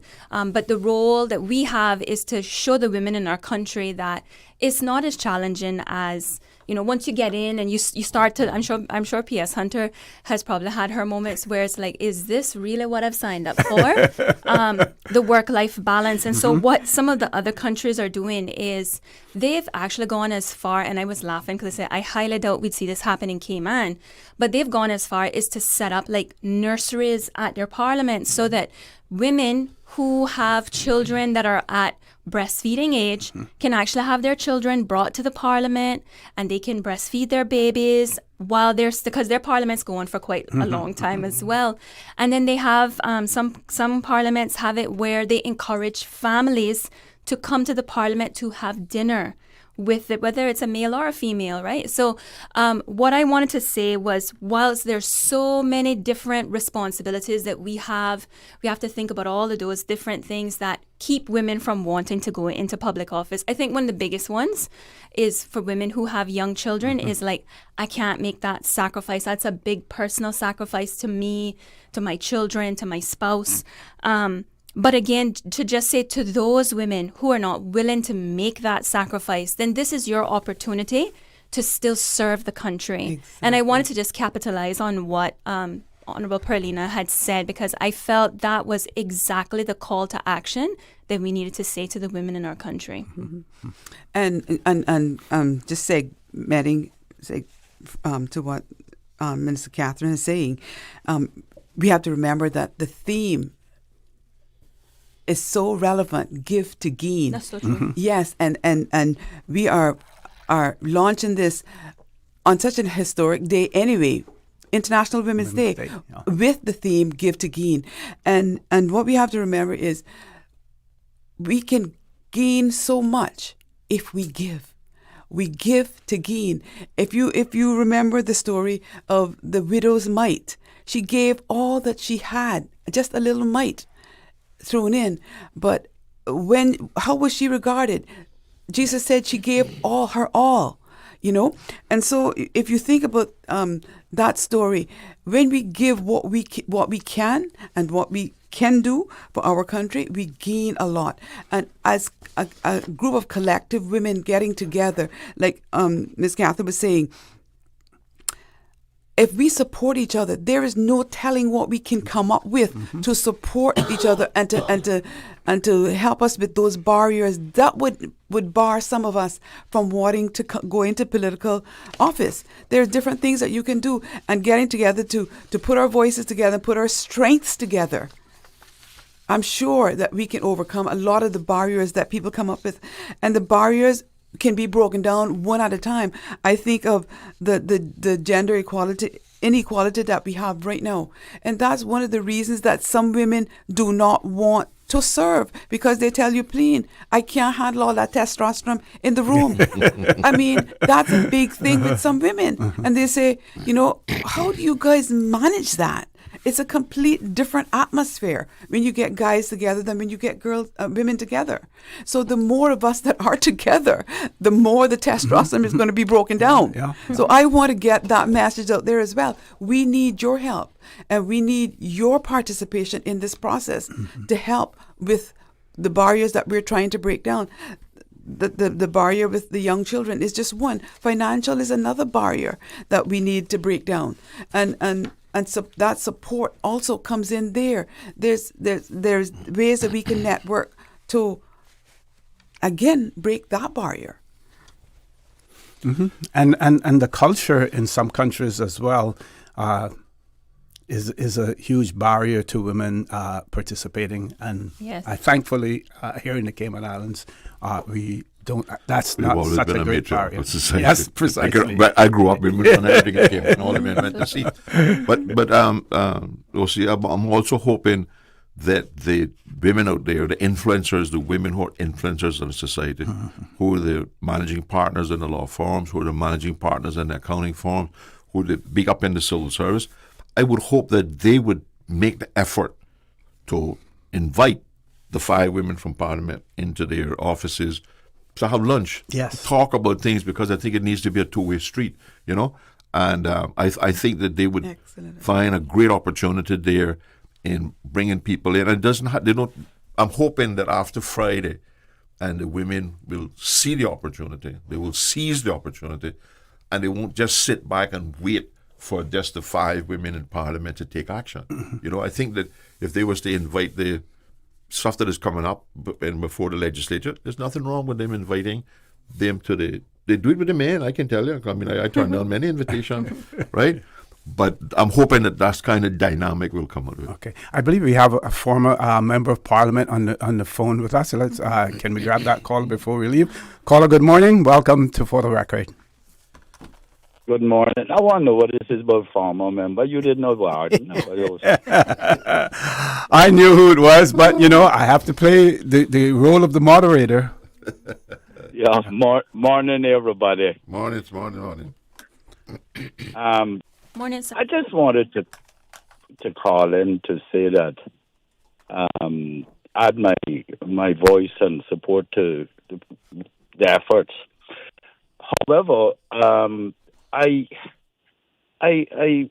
would like to know how you're going to overcome that challenge that was given by the CPA. This is 20-odd years ago, I believe, when they came up with a objective. I think we were in Africa when it was announced. I don't remember. They had it captioned 30-30, meaning 30% of Parliament would be women in 30 years, by 2030. And it hasn't worked out. Now, we have come fairly close to it. We're 26% now, somewhere in that region. But it was dropped This was dropped because of the lack, one, of participation by women, two, the lack of respect by other women for women who were putting themselves up for office. Because the majority of all populations just happen to be women, right over the 50%. But women were not embracing women, and we discussed this so many times at plenaries, and a lot of the countries dropped it. A lot of the European countries dropped it. Even Gibraltar, calling it whatever you want to call it. And Africa too. They just dropped it because of, that traditional thing that women were not allowed to do this and women were not allowed to do that. And they ignored to a greater extent. We did it in the Caribbean as well. Well, maybe to a little lesser extent. We did it in the Caribbean as well. We didn't get them on the platforms because of the traditional thing of women, the majority of the populations, not supporting women in those endeavors. And so that's a challenge you all are going to have, and I encourage you all to look towards changing that but we really only need one more to fulfill that mandate that we did in CPA many years ago. And my last trip on the CPA conference, I fought very hard for Tara to become chairperson of the women's arm. We missed it by one vote. And you know who killed us? Our Caribbean counterparts. Okay. Okay. All right. I want you all to know that. Okay. Thank you. So your challenge is real. But does Go ahead, Ms. Julie. I was just wondering if he had some. He pointed out the challenges, but I was just wondering if he has a lot of experience. If Mr. Arden have anything that he can share as to what he think he could help us in this, because he was saying that women wasn't embracing women, and still not to a certain extent. And we want to, of course, one of the things that we want to do through this is to see that become better. So I wonder if he could tell us anything that he think we could do. Okay, we're going to ask him to very quickly if he could give us a few solutions going over time. Is he? Maybe he. Mr. I believe he's gone. Oh, he. No. Oh, okay. I'm still here. Hello? Yes, go right ahead. Go right ahead. Okay. In politics, I learned one thing over all these years. You don't give people a choice, and they can only vote for what you put there. That's so. What your to resolve that challenge is get more women on the platform, and they don't have a choice. They have votes for the women. Yes, good point. Thank you very much. Get it into those parties. Change the party manifesto that it needs to have 50% of women candidates, whatever. Get the women on the platform, and they have no choice. Yep. Okay. Thank you very much. Going over time, but I want to give everyone an opportunity for some closing comments. Can I just chime in really quickly to just add to what Mr. Arden said? Mr. Arden, I agree with you, and that was discussed at one of the most recent CPA conferences. Is some countries have set out quotas, and what was said was it's really up to the parties to not just put placeholders, but find suitable women to put in on their ballots. So I think you're onto something there, sir. And I mean, if you look at this past election, there were certainly a lot of women on the ballots. So I think we're moving in the right direction. And as you mentioned, we really only need one more female representing for us to meet that goal of 30 by 30. Okay. Final comments from each person. We'll have the speaker have the final say. Starting with you, Ms. Julie. Oh, I just want to say how very happy I am to have been here today to participate in this conversation. and to know that, like you was asking the Honourable Speaker, that this initiative isn't just symbolic. And I want to say it represents tangible progress toward an inclusive parliament where women's leadership is valued, visible, and impactful. And if we get together as women and we support each other, it can be impactful, and it will be impactful. But like Mr. Ezzard said, it can only be impactful if we take this challenge forward, and we as women in our society all get together, invite each other, network, and be that stronghold for each other. You know, we can't do it alone. The five of us cannot do it alone, but with your help, we can be a much more powerful force to be reckoned with. And when it comes on advocating for our needs and the needs of women and children, especially, who I think, there is a lack there. Okay. So thank you very much. Minister? Not to sound repetitive, I think P.S. Hunter has covered a whole lot in terms of a wrap-up. But just to say that I'm really looking forward to launching the CWP Cayman Islands branch. And again, I want to thank the Honourable Speaker. I'm looking forward to seeing this set up.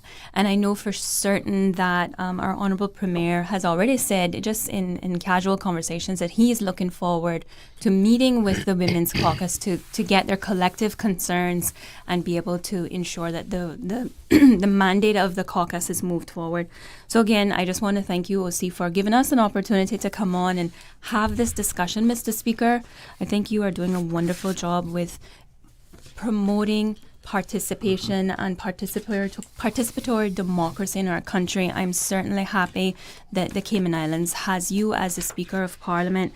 And just in closing, OC, I want to publicly wish Miss Lucille Seymour a very good morning. Thank you again, Miss Lucille, for your message yesterday. And to my Uncle Gene, who had a birthday yesterday, I just want to say again, happy belated birthday. So with that, thank you, OC. Thank you. Mr. Speaker. OC, I'm hoping that this will be a watershed moment in Cayman. But as I said earlier, it needs to be a dual action thing. The parliamentarians are creating this opportunity for women in the wider community, and particularly in women in commerce, to be involved in decisions that are going to affect them. But the women in commerce have to take the initiative and embrace the opportunity, and they can do things on their own to invite these people in, have discussions with them, and promote it. And I think that this is an opportunity where the women will have another forum other than just the Parliament to shine, but they'll be able to shine even greater in Parliament because they have input from this forum. But in this forum, I'm hoping we'll have other women that will see the opportunities, and as Ms. Katherine said earlier, that it's not all bad. And one of the great things in being a parliamentarian, while it's often a lonely road, and particularly when it comes to doing research and preparing for debates and all that kind of thing, I'm hoping that women in the society who have expert knowledge in some of the areas that the parliamentarians have to join will come forward and volunteer to help them do the research. What an excellent suggestion. I was an independent member, so I know how lonely it can be. You're up to in that southeast corner. yeah. And and Mr. McLean as well. He and I weren't many. We'd be calling each other 3:30 in the morning, right? Because we're working. Yes. It takes a lot of work to prepare to get up in Parliament and give a speech, which is recorded in the Hansards for posterity. Yeah. Always. So the women need the support, and I'm begging the women out in the commerce, and even in the more senior levels of the civil servant, we have a lot of women up there who have expertise. Contact the women parliamentarians and offer to help them. Okay. So thank you for having us. And My pleasure. Thank you very much as well. And I'm sure that the saying goes, you'd prefer to be a parliamentarian who's a woman rather than a woman who's a parliamentarian. I'll end with that. So, folks, we're going to go to our headline news a little bit over the time. When we return, we will have representatives from the Department of Labor and Pensions, and I believe the Minister will be joining us as well. Please stay tuned for the record. We'll be back shortly. From Radio Cayman's newsroom, this is Headlines. Local, regional, international news. The Headline News is brought to you by Kirk Market and Health Services Authority. The National Roads Authority is building a deceleration lane at the junction of the Esterly-Tibbetts Highway and Greenwood Drive. Construction is expected to take about 4 weeks, with crews on site from 7 a.m. to 3:30 p.m. on weekdays. The NRA says these changes are designed to improve lane organization, increase pedestrian safety, and support better overall traffic management in the area. In international news, new Iranian strikes have been reported in Saudi Arabia, where an oil refinery fire is, quote, under control. There's also been a reported strike at a major gas plant in Qatar. The price of gas on international markets has risen sharply, at one point up 42%. The United States and Israel struck Iran on Saturday, killing the country's supreme leader. The Israeli military has launched new strikes on Tehran, but the U.S. Defense Secretary says there will not be, quote, an endless war. In Kuwait, several U.S. fighter planes have crashed in what the U.S. military says was a, quote, apparent friendly fire incident. Meanwhile, the U.S. says a fourth member of its military was killed in Iran's initial attacks, but it did not say where. The Lebanese health ministry says Israeli attacks in Beirut and southern Lebanon killed at least 31 people. Israel said it was responding to Hezbollah attacks. And in Cyprus, 2 drones heading for a UK base were intercepted after an earlier attack on Sunday. Those are your headlines. I'm Karsley Fuller. Radio Cayman. More news available at www.radiocayman.gov.ky. Check out our social media pages: Facebook, YouTube, X, formerly Twitter. Radio Cayman Headline News.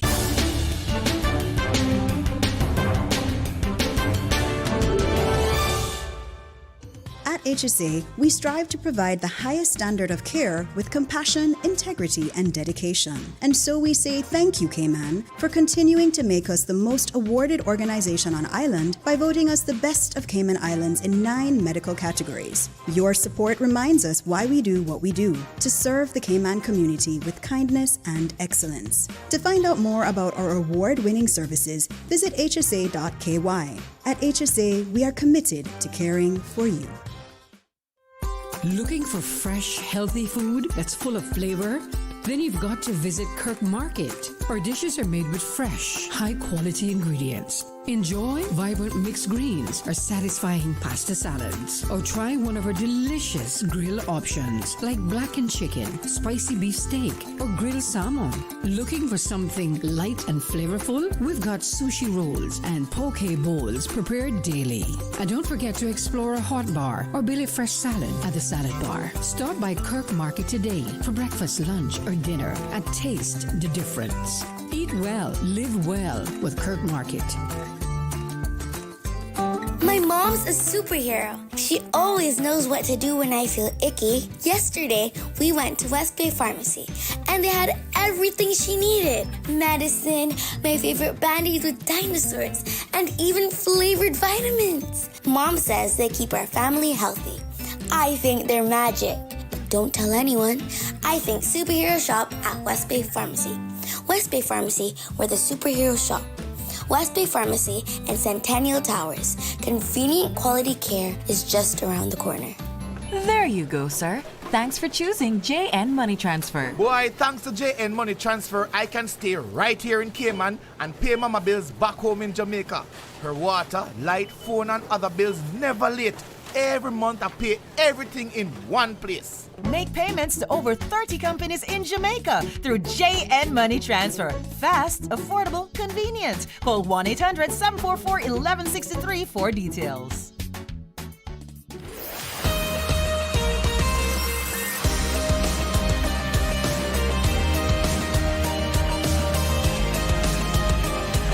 For the Record with Orrett Connor.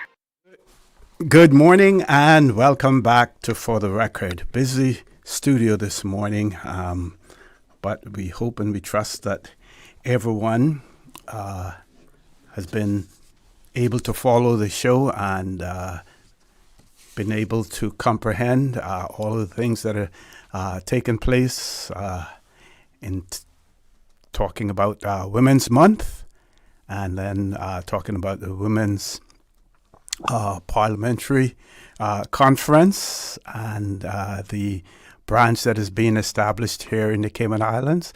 And now we will be talking about labor and pensions. We'll be talking about the workplace, safety and health issues as well. That conversation will take place with Mr.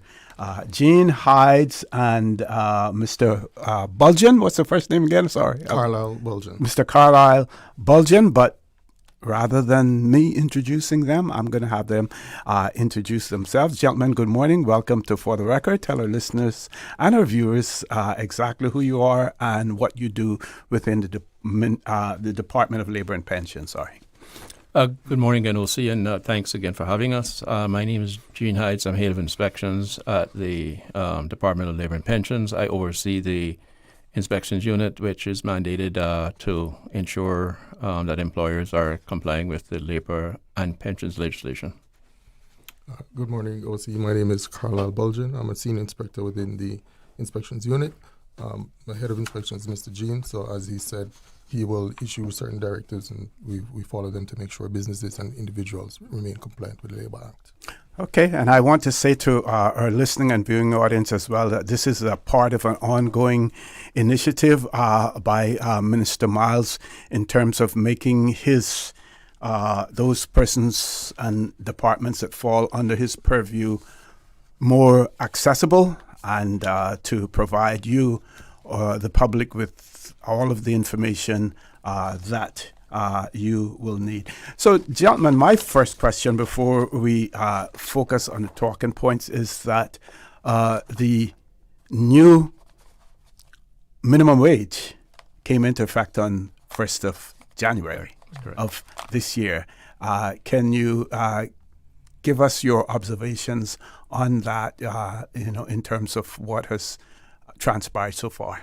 Thanks for the question, OC. I don't, from what we've been seeing, the increase in the minimum wage has been widely accepted and is being complied with. That's not to say that there are not employers out there who are not complying with it. Mm-hmm. But I would dare say that the majority of employers have accepted the new minimum wage. Like I said when I was last on your show, the minister and the ministry and the department gave a lot of PR since I think June of last year. So employers had a fair amount of time to get their things straight. So I would, like I said, think that I don't want to put a percentage per se, but a greater majority of the employers on island are complying with the new minimum wage.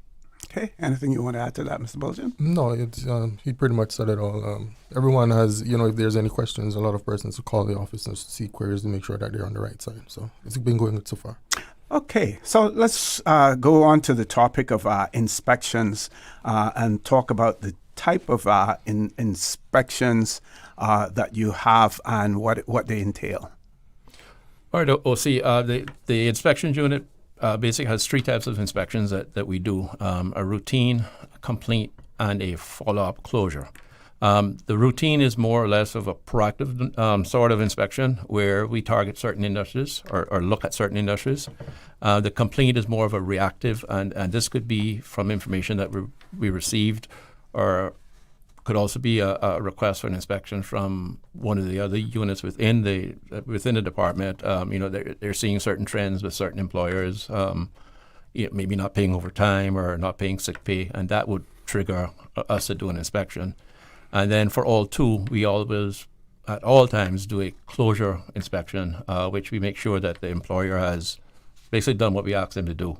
And once we can satisfy ourselves that has been done, then we close the inspection. Okay, and then let's talk about the categories, the various categories of inspections that you have. Mr. Bulgin. All right. We normally have three types. We normally have the workplace inspection, which is the one that we do the most. That can be done either on-site or in-house. Generally, it's done on-site. So the on-site inspections, we normally include our sister agencies to go with us. Those are the Work Department, Customs and Border Control, DCI, HRC, DEH, and also Planning. As we said, we go out and each entity would identify their various legislations, work within the various legislations, and we try to have a collaborative approach with our agencies to ensure that everything is addressed as best as we can. Mm-hmm. Mm-hmm. Then we also have the safety and onset, which is mostly occupational safety and health. We also go sometimes as well with DEH and also planning, just to make sure that the entities that we examine, that they're compliant. So it's pretty much what is normally done. And then we have the OSH, which is the occupational safety and health, which is mostly geared towards construction sites. So that is a bit more technical, and we would normally go, myself and another colleague, sometimes we'll also involve our colleagues from planning as well. And then we take it further in depth with certain safety issues that may be identified on site, speak to the contractors and also the employees, because sometimes they are unaware of their responsibilities as well. We try to educate them, and then we set follow-up visits to ensure that what we have identified is rectified, and then if not, then we have another route to go, but we don't really like to go that route, which is the court. So we normally try to do general education to get everyone safe. Okay. And how has the reception been in terms of the inspections that you initiate? Have the especially in terms of the feedback that you get, and you say your approach is more the carrot rather than the stick approach. How has that been received by the various entities that you interact with?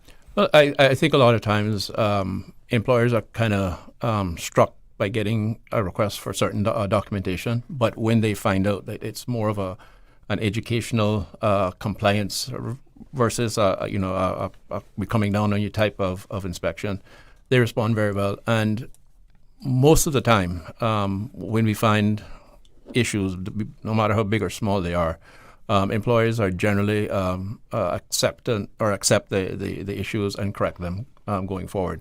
We do have certain employers that think that we shouldn't be requesting certain information or requesting certain documentation, and as Mr. Baldwin said, if it comes to that, then we take the next route, and that's not necessarily a route that we like to take, but it's available to us. So overall, it is like what I refer to as it's a free legal advice to employers to do the right thing, to ensure that they're compliant with, like I said, the labor and the national pensions law. Act, I should say. No, that's perfectly correct. Some individuals, when we do these exercises, some may believe that they've been targeted, and that's not the case. So we're out there and we said it's random. So it takes a while for them to warm up to it because they believe we're up to something nefarious. But otherwise, from that, once we start the process, it's well received and they welcome it. Okay, I want to give you a scenario, and this is probably the opposite end of things. We continue to hear people complain about landscaping companies and those persons who they're blowing the debris that out into the road. So it doesn't affect them, but it has an effect on the road users as well. The same with weed whackers on the roads. People's windscreens cracked and things of that nature. Is that something that you would be empowered to address as well? We can indirectly, but that would fall more under the RCIPS or the National Roads Authority. Because they're blowing debris into a roadway, right? Where we would come in was to make sure that the employee, whoever is doing the blowing, has proper safety gear on. But that does not defend the irrational behavior of using a weed whacker to blow, whether it's debris, grass, rocks, whatever, into a roadway. So that gamut of it would fall more under the National Roads Authority or the RCIPS. Right? And as far as workplace safety is concerned, can you talk about the progress that we have made in ensuring, workplace safety? We know in the past, for instance, that construction sites, it was never monitored, no regulations were put in place in terms of safety issues, and now we see more and more of it. Sometimes some people feel that it may be a little bit cumbersome or onerous, but it ensures the safety of workers as well. Can you talk about the progress that we have made in that area? Well, from my standpoint, I normally go on, as I said, on site and do these inspections. Mm-hmm. And once you enter the site, sometimes you really, how should I say, you really stepped into a different world. Some individuals and some operators have no idea of safe practices on site. I should also use this opportunity to say that the Cayman Islands is governed by the construction regulations. So individuals who are operating businesses of such within the islands need to be abreast of that legislation. In there, it talks about safety procedures and all kinds of requirements and things that need to be done for a site, for employers and for employees. So going back to that, once we go on the site, we normally identify infractions.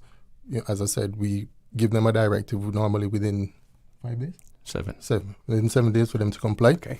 And then we're invited back on the site, and then we said, all right, the site is safe, you can proceed. So it has been well received, but again, there are some individuals who believe that it is time consuming and it takes away from their actual, their actual goal. But they should also understand that if something goes wrong on the site, then something goes really wrong. Mm-hmm. And you don't undertake these inspections just, out of your women a fancy. You're mandated by legislation, as far as conducting these inspections. Right. Can you talk a little bit about the legislation and how it assists you? Well, under Section 73 of the Labor Act, the director is and by extension, the persons in the department is mandated to ensure compliance. So whether or not a complaint has been filed, we can go. Once that establishment is open for business, we can attend at any time without any prior notification, email to say that we're coming. And that's probably what happens 90% of the time. We just, we go. Going back to the construction sites, I think the DLP, well, in its former lives, the DER, started focus on construction safety, I think 2005, 2006, and back then it was a jungle, right? I've seen, I've been doing it since then. I've seen massive improvement. As Mr. Baldwin said, we're not saying that there's not the one or two, companies out there that are not complying with the law, but for most part, the general compliance is there. So going back to how we do the inspections, again, we would identify certain areas at a time, so that when the officers leave the office, they know that they are going to, let's say, central Georgetown, and they will look for whatever construction sites may be in that area. And normally we try to do at least 4 to 5 per day, and we try to get out at least 2 days per week. So we do an average 8 to 10 per week. Okay. Anything to add, Mr. Bulgin? No, that's pretty much it.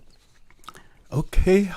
Still have time before we go to commercial break. Let's talk about the stages. If a complaint is made, or you are aware, of a breach, let's talk about the various stages that you go through. So if the inspection unit does not deal with individual complaints. Okay. We deal with the company as a whole. However, if the labor investigations unit or the pensions investigation unit has a reoccurring issue with a certain employer, they may refer that employer to us for an investigation. And what that process would then entail is the matter being assigned by myself to someone to issue an audit letter to. The audit letter would request a number of things, including a listing of all employees, copies of contracts, copies of statement of working conditions, copies of time records, pay statements, and so on. And then that is sent back into us, and we will review it. And wherever there's issues that are found, whether the contracts are not in compliance with the law or the pay statement is not correct, those will be identified via an inspection report, which is sent back out to the employer, giving them X amount of time to correct it. And then they have to provide us with proof that it's been corrected. And we have the ability to do an an additional inspection to ensure that the compliance is still being maintained. And we normally try to do that within 6 to 12 months after the initial inspection is done. Okay. Folks, we're going to go to a commercial break. For those of you who are just joining us, we have in the studio with us Mr. Gene Hides and Mr. Carlisle Bulgin. We will continue our discussion as soon as we return from this commercial break, so please stay tuned. For the record, we'll be back shortly. Hey, new drivers, don't just drive, drive smart. Cynical and Inspire Cayman's Safe Driver program will show you how. Get real-life simulator training and classroom sessions to help you gain experience, stay alert, and avoid accidents. Learn to recognize risk, manage fatigue, and make smart choices behind the wheel. Certified participants may even pay less for Cynical motor insurance. Learn more and register at cynical.ky. Cynical, keeping Cayman covered. She hear clunk and her car stop. I was just about to send her some money, so I send it straight to her JN Money Transfer card. It cost me less, and perhaps she use the card, pay the garage right away. She'll get discount through the JN Rewards program in Jamaica. This card make things easy. You can even get funds at any multi-link ATM. JN Money Transfer Card. Fast, affordable, convenient. Tell your loved ones in Jamaica about it. Sign up is free. My mom's a superhero. She always knows what to do when I feel icky. Yesterday, we went to West Bay Pharmacy, and they had everything she needed. Medicine, my favorite band-aids with dinosaurs, and even flavored vitamins. Mom says they keep our family healthy. I think they're magic. Don't tell anyone. I think superhero shop at West Bay Pharmacy. West Bay Pharmacy, where the superheroes shop.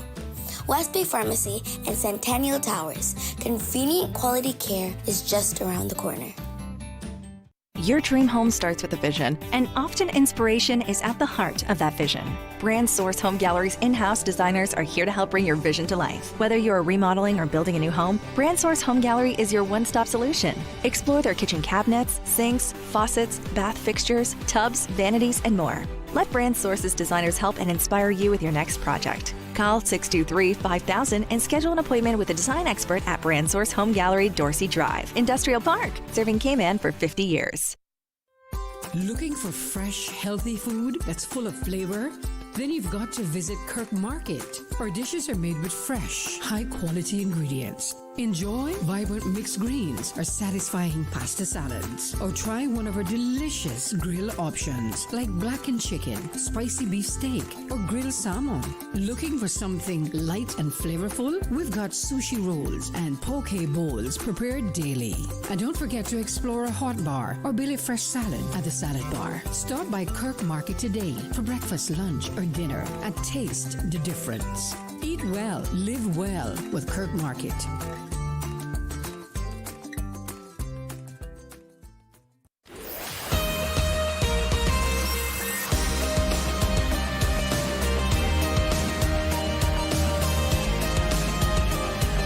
For the Record with Orrett Connor. Good morning and welcome back to For the Record. For those of you who are just joining us, we have in the studio with us from the Department of Labor and Pensions, Mr. Gene Hides and Mr. Carlisle Bulgin. So we want to talk about the remit of the department as well, what you're empowered by law to do, and then we can talk a little bit more about, why you do what you do, how you do it as well. Well, the inspections unit, we normally look on the company. We don't normally deal with individuals or individual complaints, I should say. But normally, as Mr. Jane would said, or sometimes a complaint is passed over to us from internal departments, and then we look on it from a company perspective. So that would normally include, as you said, an audit letter being sent out. Normally, for minimum, we ask for a window of 6 months to see what is happening within the company. We do also have the option to extend that time request up to 2 years, but we don't normally do it. Not saying that it can't be done, but it's normally that 6 month window that we look at. So, as I said, the process begins with him or from the outside, and it can be triggered through trends or referrals from the director, or tips from the confidential line, or information which was received from external partners as well. And what can you sort of like summarize some of the complaints that you may get from about a particular business, about a business? The key one, or the most prevalent one, is not paying overtime and public holiday pay. Okay. That I would dare say 60% of the referrals that we get, it's those two. Mm-hmm. Now, when we do the audit inspection, do we find other things? Yes, but the trigger is normally public holiday pay and overtime or lack thereof payments. Yes. Okay. Yeah. So from that, then, as I said, we would normally request these documents, as Mr. Jean stated before, the signed employment contract, statement of working conditions for all employees, and then from there we do the deep dive, then, as you would say, see what their entitlements are and see if they're receiving them by law. From there, we complete the inspection report, or the report, we send it out to the employees for compliance. Then they would have to prove to us that they have complied with it. If there's any outstanding monies to be paid, we ask for receipts of those, proof of payments, and then we take it from there. Once that is done, if everything checks off and is okay, then we would issue the closure report, and that matter for that time would be put to rest. However, we have the option to revisit again to ensure that you remain compliant. Mm-hmm. In the majority of cases, do you find that the companies tend to want to resolve the issue rather than to litigate it? Well, yes, because we do give a disclaimer that, if the matter is not resolved, the file will be prepared and sent to court. So a greater majority, again, of companies who have issues that have been identified through the audit inspection process want to ensure compliance. Yes. So they will do what we ask them to do. Yeah. Okay. Yeah. Okay. And then it also goes back to what I said earlier under Section 73 of the Labour Act. Whether or not a complaint has been filed, the director and by extension, officers in the DLP have a right to ensure compliance with the law or with the Act. So we are empowered to enter any workplace at any time during the operating hours of that business to ensure that the Labour Act is being complied with. And again, when an establishment gets an audit letter from us, it does not infer or should not infer that a complaint has been filed. It simply means that we are doing compliance checks that we are mandated by the law to do. Right. And in addition to that, once we do the on-site inspections as well, we try our best to speak to the employees on site, obviously not in the presence of their employer. We will speak to them, ask them if there's any concerns or queries that they may have, and we do our best to address those. Obviously, they will remain anonymous. We don't say Mary Jane told us, we don't do that. Huh? So all of those issues are then compiled in our audit report and then sent out to the employer to be rectified. And as I said, once that has been done, sent back to us, and then we issue the closures. The current legislation in its current iteration, do you find it working to your advantage? Does it allow you to do your work to address all of the concerns that you hear, that you encounter as well? If you were to want to see any changes in the legislation, could you pinpoint where those changes could help? Yeah. The current legislation is working. However, could it be improved? Yes. And we've made certain suggestions to the minister and the ministry of things that we would like to see, or areas that we would like to see improved. I do not particularly want to go into those those details right now, but we have given probably in the area of 20 to 25 suggestions on how the Labour Act can be improved, and that is to the benefit of the employer and the employee, because as time has evolved and things come into play, the law needs to be updated. But for now, it is working and has been working excellent for us. Yeah, that's correct. Laws are they live for a time, and we need to review them, right? So. It's been working well, as Mr. Jean said, but there are some times where you could need something new, a new toolbox, a new toolkit could be put into the box. So we make do with what we have, and so far it's sufficient. And we hope that what we put forward may be passed. Okay, let's give our listening and viewing audience a bird's eye view of your organization. You know what it consists of, your staffing, contact details if people have complaints. How do they register them and everything? Mr. Heights? The department has 25 persons, so a very, very small, intimate department. We have 3 sections: labor investigations, pension investigations, and inspections. The inspections unit is more of a compliance, like you may find in a bank or something, like a compliance department. So, like I've said before, we deal with the entire organization, not just an individual. And not only do we deal with labor audits, we deal with pensions audits as well. Okay, so when we send out an audit letter, it requests information on the Labor Act as well as the Pensions Act. Okay? The Labor Investigation Unit, they deal with individual disputes of rights. So if I have a complaint that my employer is not paying overtime, I go in and see that officer or see an officer. If the officer sees, well, maybe, this company could use an inspection, then they will refer the matter to us. Same thing with the pensions issue. If you have a pensions complaint, the pension investigators can also refer the matter to us, right? So we when I said we, the inspection unit, we tag along very well with labor and pensions, and we will do the complete audit of the firm or the employer should they request it. If you have an individual complaint, the office is open from 9 till 4. You'll come in and complete a simple form just for us to get some basic information on your contact details.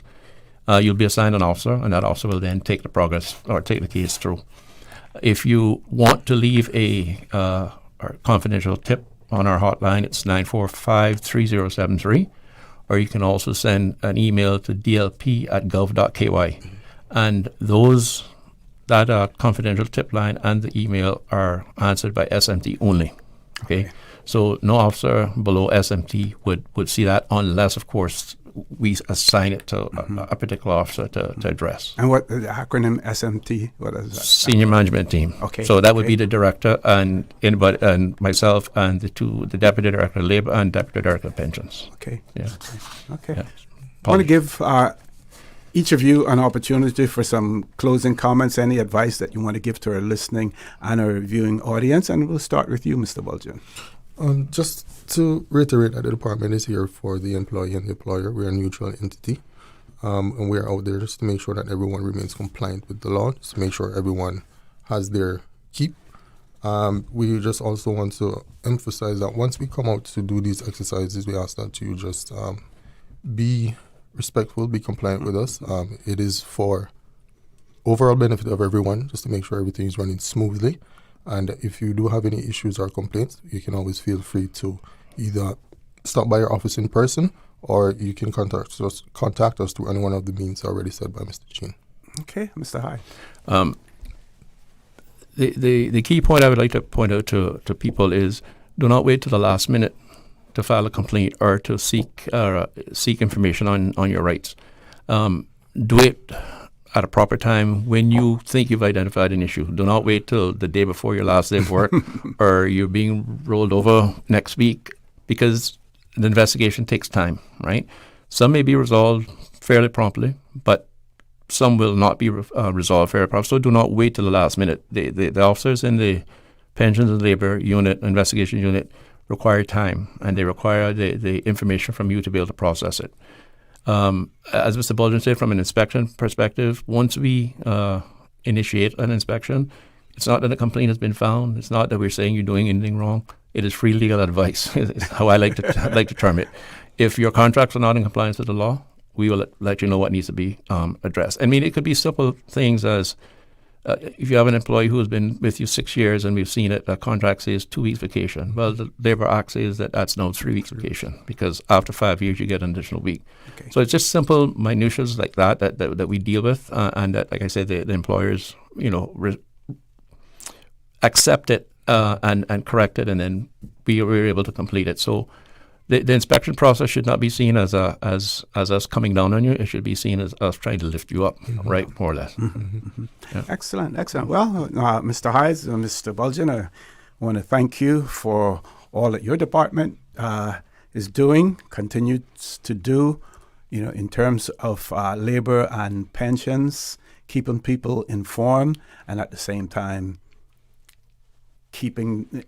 ensuring that they're compliant with the law and the approach, the carrot rather than the stick approach. You find that works much better as well. And I want to also thank the minister for this initiative in terms of those departments that fall under his responsibility of highlighting them, the work that they do during these next few weeks, the month of March, and probably go on beyond that as well. Folks, we're going to take a commercial break. When we return, the phone lines will be open. I have a few birthday shout-outs that I need to send out as well, and I have my phone with me now so I can address the birthday wishes going out to a particular lady who celebrated her 102nd birthday on Friday as well. So don't change that dial. Please stay tuned for the record. We'll be back shortly. Did you know that Doctors Hospital provides urgent care services 24 hours a day, 7 days a week? And Doctors Hospital's urgent care physicians have access to the most advanced MRI and CT imaging in the Caribbean, providing reliable diagnostics when you need it most. When you need quality urgent care for an illness or injury, Doctors Hospital is here for you 24/7. Whether it's a migraine, chest or abdominal pain, shortness of breath, broken bones, or another urgent need, Doctors Hospital at the top of Walker's Road. Urgent care right now. Babe, not tonight. You keep poking me and I need to be rested for meetings tomorrow. What? I was almost asleep. That's the mattress spring I keep telling you about, not me. We really need to get a new mattress.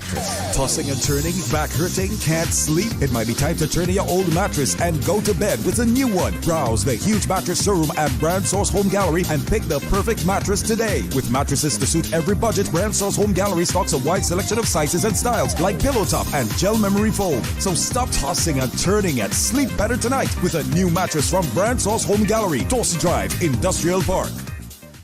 Happy 50th anniversary, Radio Cayman. I remember as a kid listening to the children's program, the lady would ask, "Do you know what the sound is?" And as a kid, I would say out loud, "It's a trumpet." And in response, on Radio Cayman, the lady would say, "Of course, it's a trumpet." And I was so amazed that the radio could hear me. And this is one of the most favorite childhood memory that I have. Thank you for keeping us entertained, and we love you.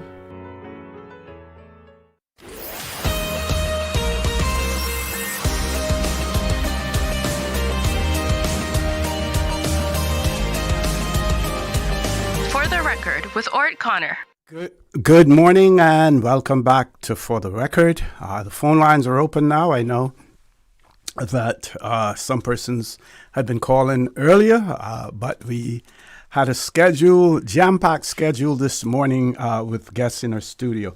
So on Friday, I received this birthday shout-out, and unfortunately, I didn't see it at the time because trying to monitor my phone, the WhatsApp phone, Radio Cayman, check emails, everything else. I missed it. So Miss Laurel Watler celebrated her 102nd birthday on Friday. And so we want to wish her a happy belated birthday. And I'm happy to be able to give that big shout out to Miss Laurel Watler this morning as well. I've also been asked to send out belated birthday greetings to Clareston Ebanks, and also happy birthday to Pastor Opong. So Pastor Opong and Miss Clareston Ebanks, happy birthday to you. One of our listeners and wanted to know about the labor legislation and the pending change or the suggested change of the retirement age to 70 years rather than to the 65 that it is currently at. And they were actually seeking to get personal views on that. Highly unlikely. Well, first of all, the Speaker would not opine. I would say that the Speaker would not opine on a matter like this because, the Speaker has to be an impartial arbiter, as a Speaker. So he would not inject his views into a matter that is going to be debated in our Parliament. But we can certainly look at the pros and the cons of this. Currently, let's say if you, and this was an example that was discussed, you start working at age 20, even say age 25, and the retirement age is now 60 at 65, right? At 65. So you have to work 40 years before you are able to retire. Now, if we increase that to 70, then you have to work 45 years before you're able to retire. So whatever type of legislation we put in place, there probably has to be some flexibility, to it as well. It's not just a situation of numbers or a game of numbers. It is more than that. We have to look at the practicality, of the matter as well. So, I will do my best to see how many, when people do appear on the show, how many are prepared to opine on the whole issue of increasing the retirement age. But I would say that more options need to be put in place. If you work 45 years, that is half of your lifespan easily. Then how much time do you really have to enjoy your retirement? Or do you end up, retiring and being confined to a bed or confined to your home after that period of time? There has to be some quality, good quality, positive quality of life after working. And that is something that has to be taken into consideration as well when one is looking at the retirement age. We know, for instance, in the private sector in particular, that some companies use, I believe you have a call coming in, Ms. Susan. Some companies use the retirement age as a reason for terminating persons or for retiring them. And there are those who feel that in many instances it is geared towards Caymanians as opposed to non-Caymanians. And of course, there really is no bar on the issue of work permits when it comes to age, as long as the person is able to pass and fulfill the medical requirements that are out there as well. So whatever legislation that we put in place, we have to ensure that it first and foremost works to the benefit of Caymanians, benefit of all, but Caymanians first and foremost as well. Do we have a caller, Ms. Susan? Let's grab our callers. First caller, good morning. Welcome to For the Record. That's a WhatsApp caller. Good morning, Mr. Connor. How are you today, sir? Good morning. Good morning. I'm fine. How are you? Yeah, not too bad. I realized that the guest there wasn't taking any calls. I was trying to call in. Maybe you could answer the question. Are they still, is government still doing inspections into restaurants? Because I've been hearing some stories about some local restaurants on the island, and I was wondering because I know years ago they used to have inspections on the restaurants because that would be the Department of Environmental Health. Oh, okay, that's the department that deal with that. Mm-hmm. Okay, well, maybe you could ask around anyhow, but because I don't think they do it anymore in some of the. What makes you believe that they don't do it anymore? No, I don't know. I'm just asking the question. But you say that you don't think they do it anymore. Yeah, I don't think they do it anymore because of the reports that I'm hearing from people that go into certain restaurants and they're seeing a lot of roach mess. They see rats running in the place. I hope they're not staying after they see all of that, or they're not buying after they see all of that. No, and some people been finding. People have been telling me that they've been finding band-aids in their food and rubber bands and all this. Wow. I don't know. I was just wondering, if, Okay. We'll see what we can. Anybody can clear that up. We'll see what we can find out about that. Maybe when we get some other guests in our studio as well. Okay. Let's grab. We have about 6 minutes left. Let's grab the next caller. Caller, good morning. Welcome to For the Record. Good morning, Mr. Connor. Good morning. How are you? Happy birthday to you. Oh, thank you so much. I'm grateful. But since you asked me how I am, I'll say how I am. I'm actually recovering from surgery. Okay. Hope that recovery goes well. Yes, I'm getting there. So, unlike last year when I had a blast with Rod Stewart, didn't have that privilege this year. But anyway, I'm alive. I was going to say, if anybody knows where I could get some good turtle meat or fried barrett today, please let me know. That's usually a Friday menu, but you never know. But if I throw a little hint, maybe someone might have fried a barrett for me. But after hearing what that caller said, I think I changed my mind. But anyway, Mr. Connor, I just wanted to, opine on the comment there about retirement age. Mm-hmm.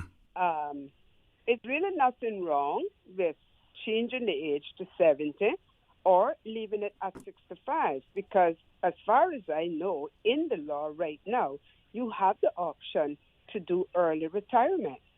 I guess it just depends on what your financial status is at the time, But I think the reason people are asking about that is obviously because they at retirement age, 65, they realize they don't have enough to live off of. And the situation that people are facing now, and you pointed out one of them, which is where employers are kicking people out the door, not at 65, but at 60. And they leave and they leave with no benefit. Mm-hmm. So I think that's why people are very concerned and are asking the question. I know that MP Saunders, I heard him speak about, changing this thing of, people putting in a lifetime of 40 and 45 years and then kicked out the door with nothing. And then, of course, they end up on government doorstep for assistance. And I'm really hoping that will come to fruition, Mm-hmm. That I certainly support. And I'm so glad that he brought it up. And I know that he was championing this for quite some time. Unfortunately, he didn't get to carry it through. But at least his name should be attached to it because I know it was a cause he was fighting for. Mm-hmm. And I would personally like to thank him for it. But just to say, I think for many people, and depending on when you started working, you may have worked for longer than 40 years, you know. And so maybe you were already planning an early retirement, you know, for those that came into the workforce later, and especially those that, you know, joined into the pension thing later. They're the people that are really going to be in trouble. Mm-hmm. And, I mean, even the younger ones, they're going to be in trouble too, because there's just not enough contribution being made to their pension fund. Then their pension fund is being mismanaged, you know. So at the end of the day, there is no guarantee what you're going to have to live off, Mm-hmm. you know. So all of that needs to be looked at, and a serious revision of the management of people's pension. That also needs to be seriously monitored. And I think that our government should be able to say, you are not going to invest of people's pensions in the stock market. You know, we can invest them right here, and people would be better off, because you never know, you know, what the stock market is going to crash, you know, especially with all the madness that's going on in the world. We don't know what's going to happen from one year to the next. And if that's where your pension is invested, I would say everybody's in serious trouble. Mm-hmm. Okay, Carla, thank you. Thank you very much for that, and enjoy your very special day as well. Thank you so much. And thanks to those who remembered my birthday and sent me messages on the radio. Certainly. Okay, we have one more question here before we go. This person wrote in and said, do government departments and statutory bodies are they allowed to keep people employed past 65 years of age? And the answer to that is yes, many of them do on contracts. Some people find it to be a little bit onerous, though, because I believe in some instances you have to provide a medical. For the record, you have to provide a medical certificate. Now, you've been working all of those years, and you're never required to have a medical up until 65. And then at 65, they want to keep you on, then you have to have a medical. In many instances, you're already covered by their government's medical insurance anyway. So I would question, you know, the what is the reason for requiring a medical when you're at 65, but at 64, while you were still with government, you weren't required. But after they're now choosing to have you, to keep you on contract beyond that period of time, now you have to do a medical for them. And at the same time, you're still basically covered through government's medical plan as well. Folks, I have gone over time on many occasions, on several occasions this morning at 8 o'clock we went over, at 9 o'clock we went over. I'm not going over this time, even though I'm already over 1 minute. I just want to encourage you to continue to support your radio station. Radio Cayman. Join Mr. Charles Glidden-Shallow at 12:15 for Talk Today. And as usual, we ask the good Lord to continue to bless these three beautiful, wonderful Cayman Islands. For the record, proudly brought to you by Brand Source Home Gallery, inspiring luxury. Doctor's Hospital, peace of mind is important when life happens. Doctor's Hospital, always there for you. Call 949-6066. And Cayman Airways, call them on 949-2311 to book your nonstop flights to Los Angeles and Panama. Kirk Market, experience a world of choice. JN Money, from abroad to Yad. And Cineco, keeping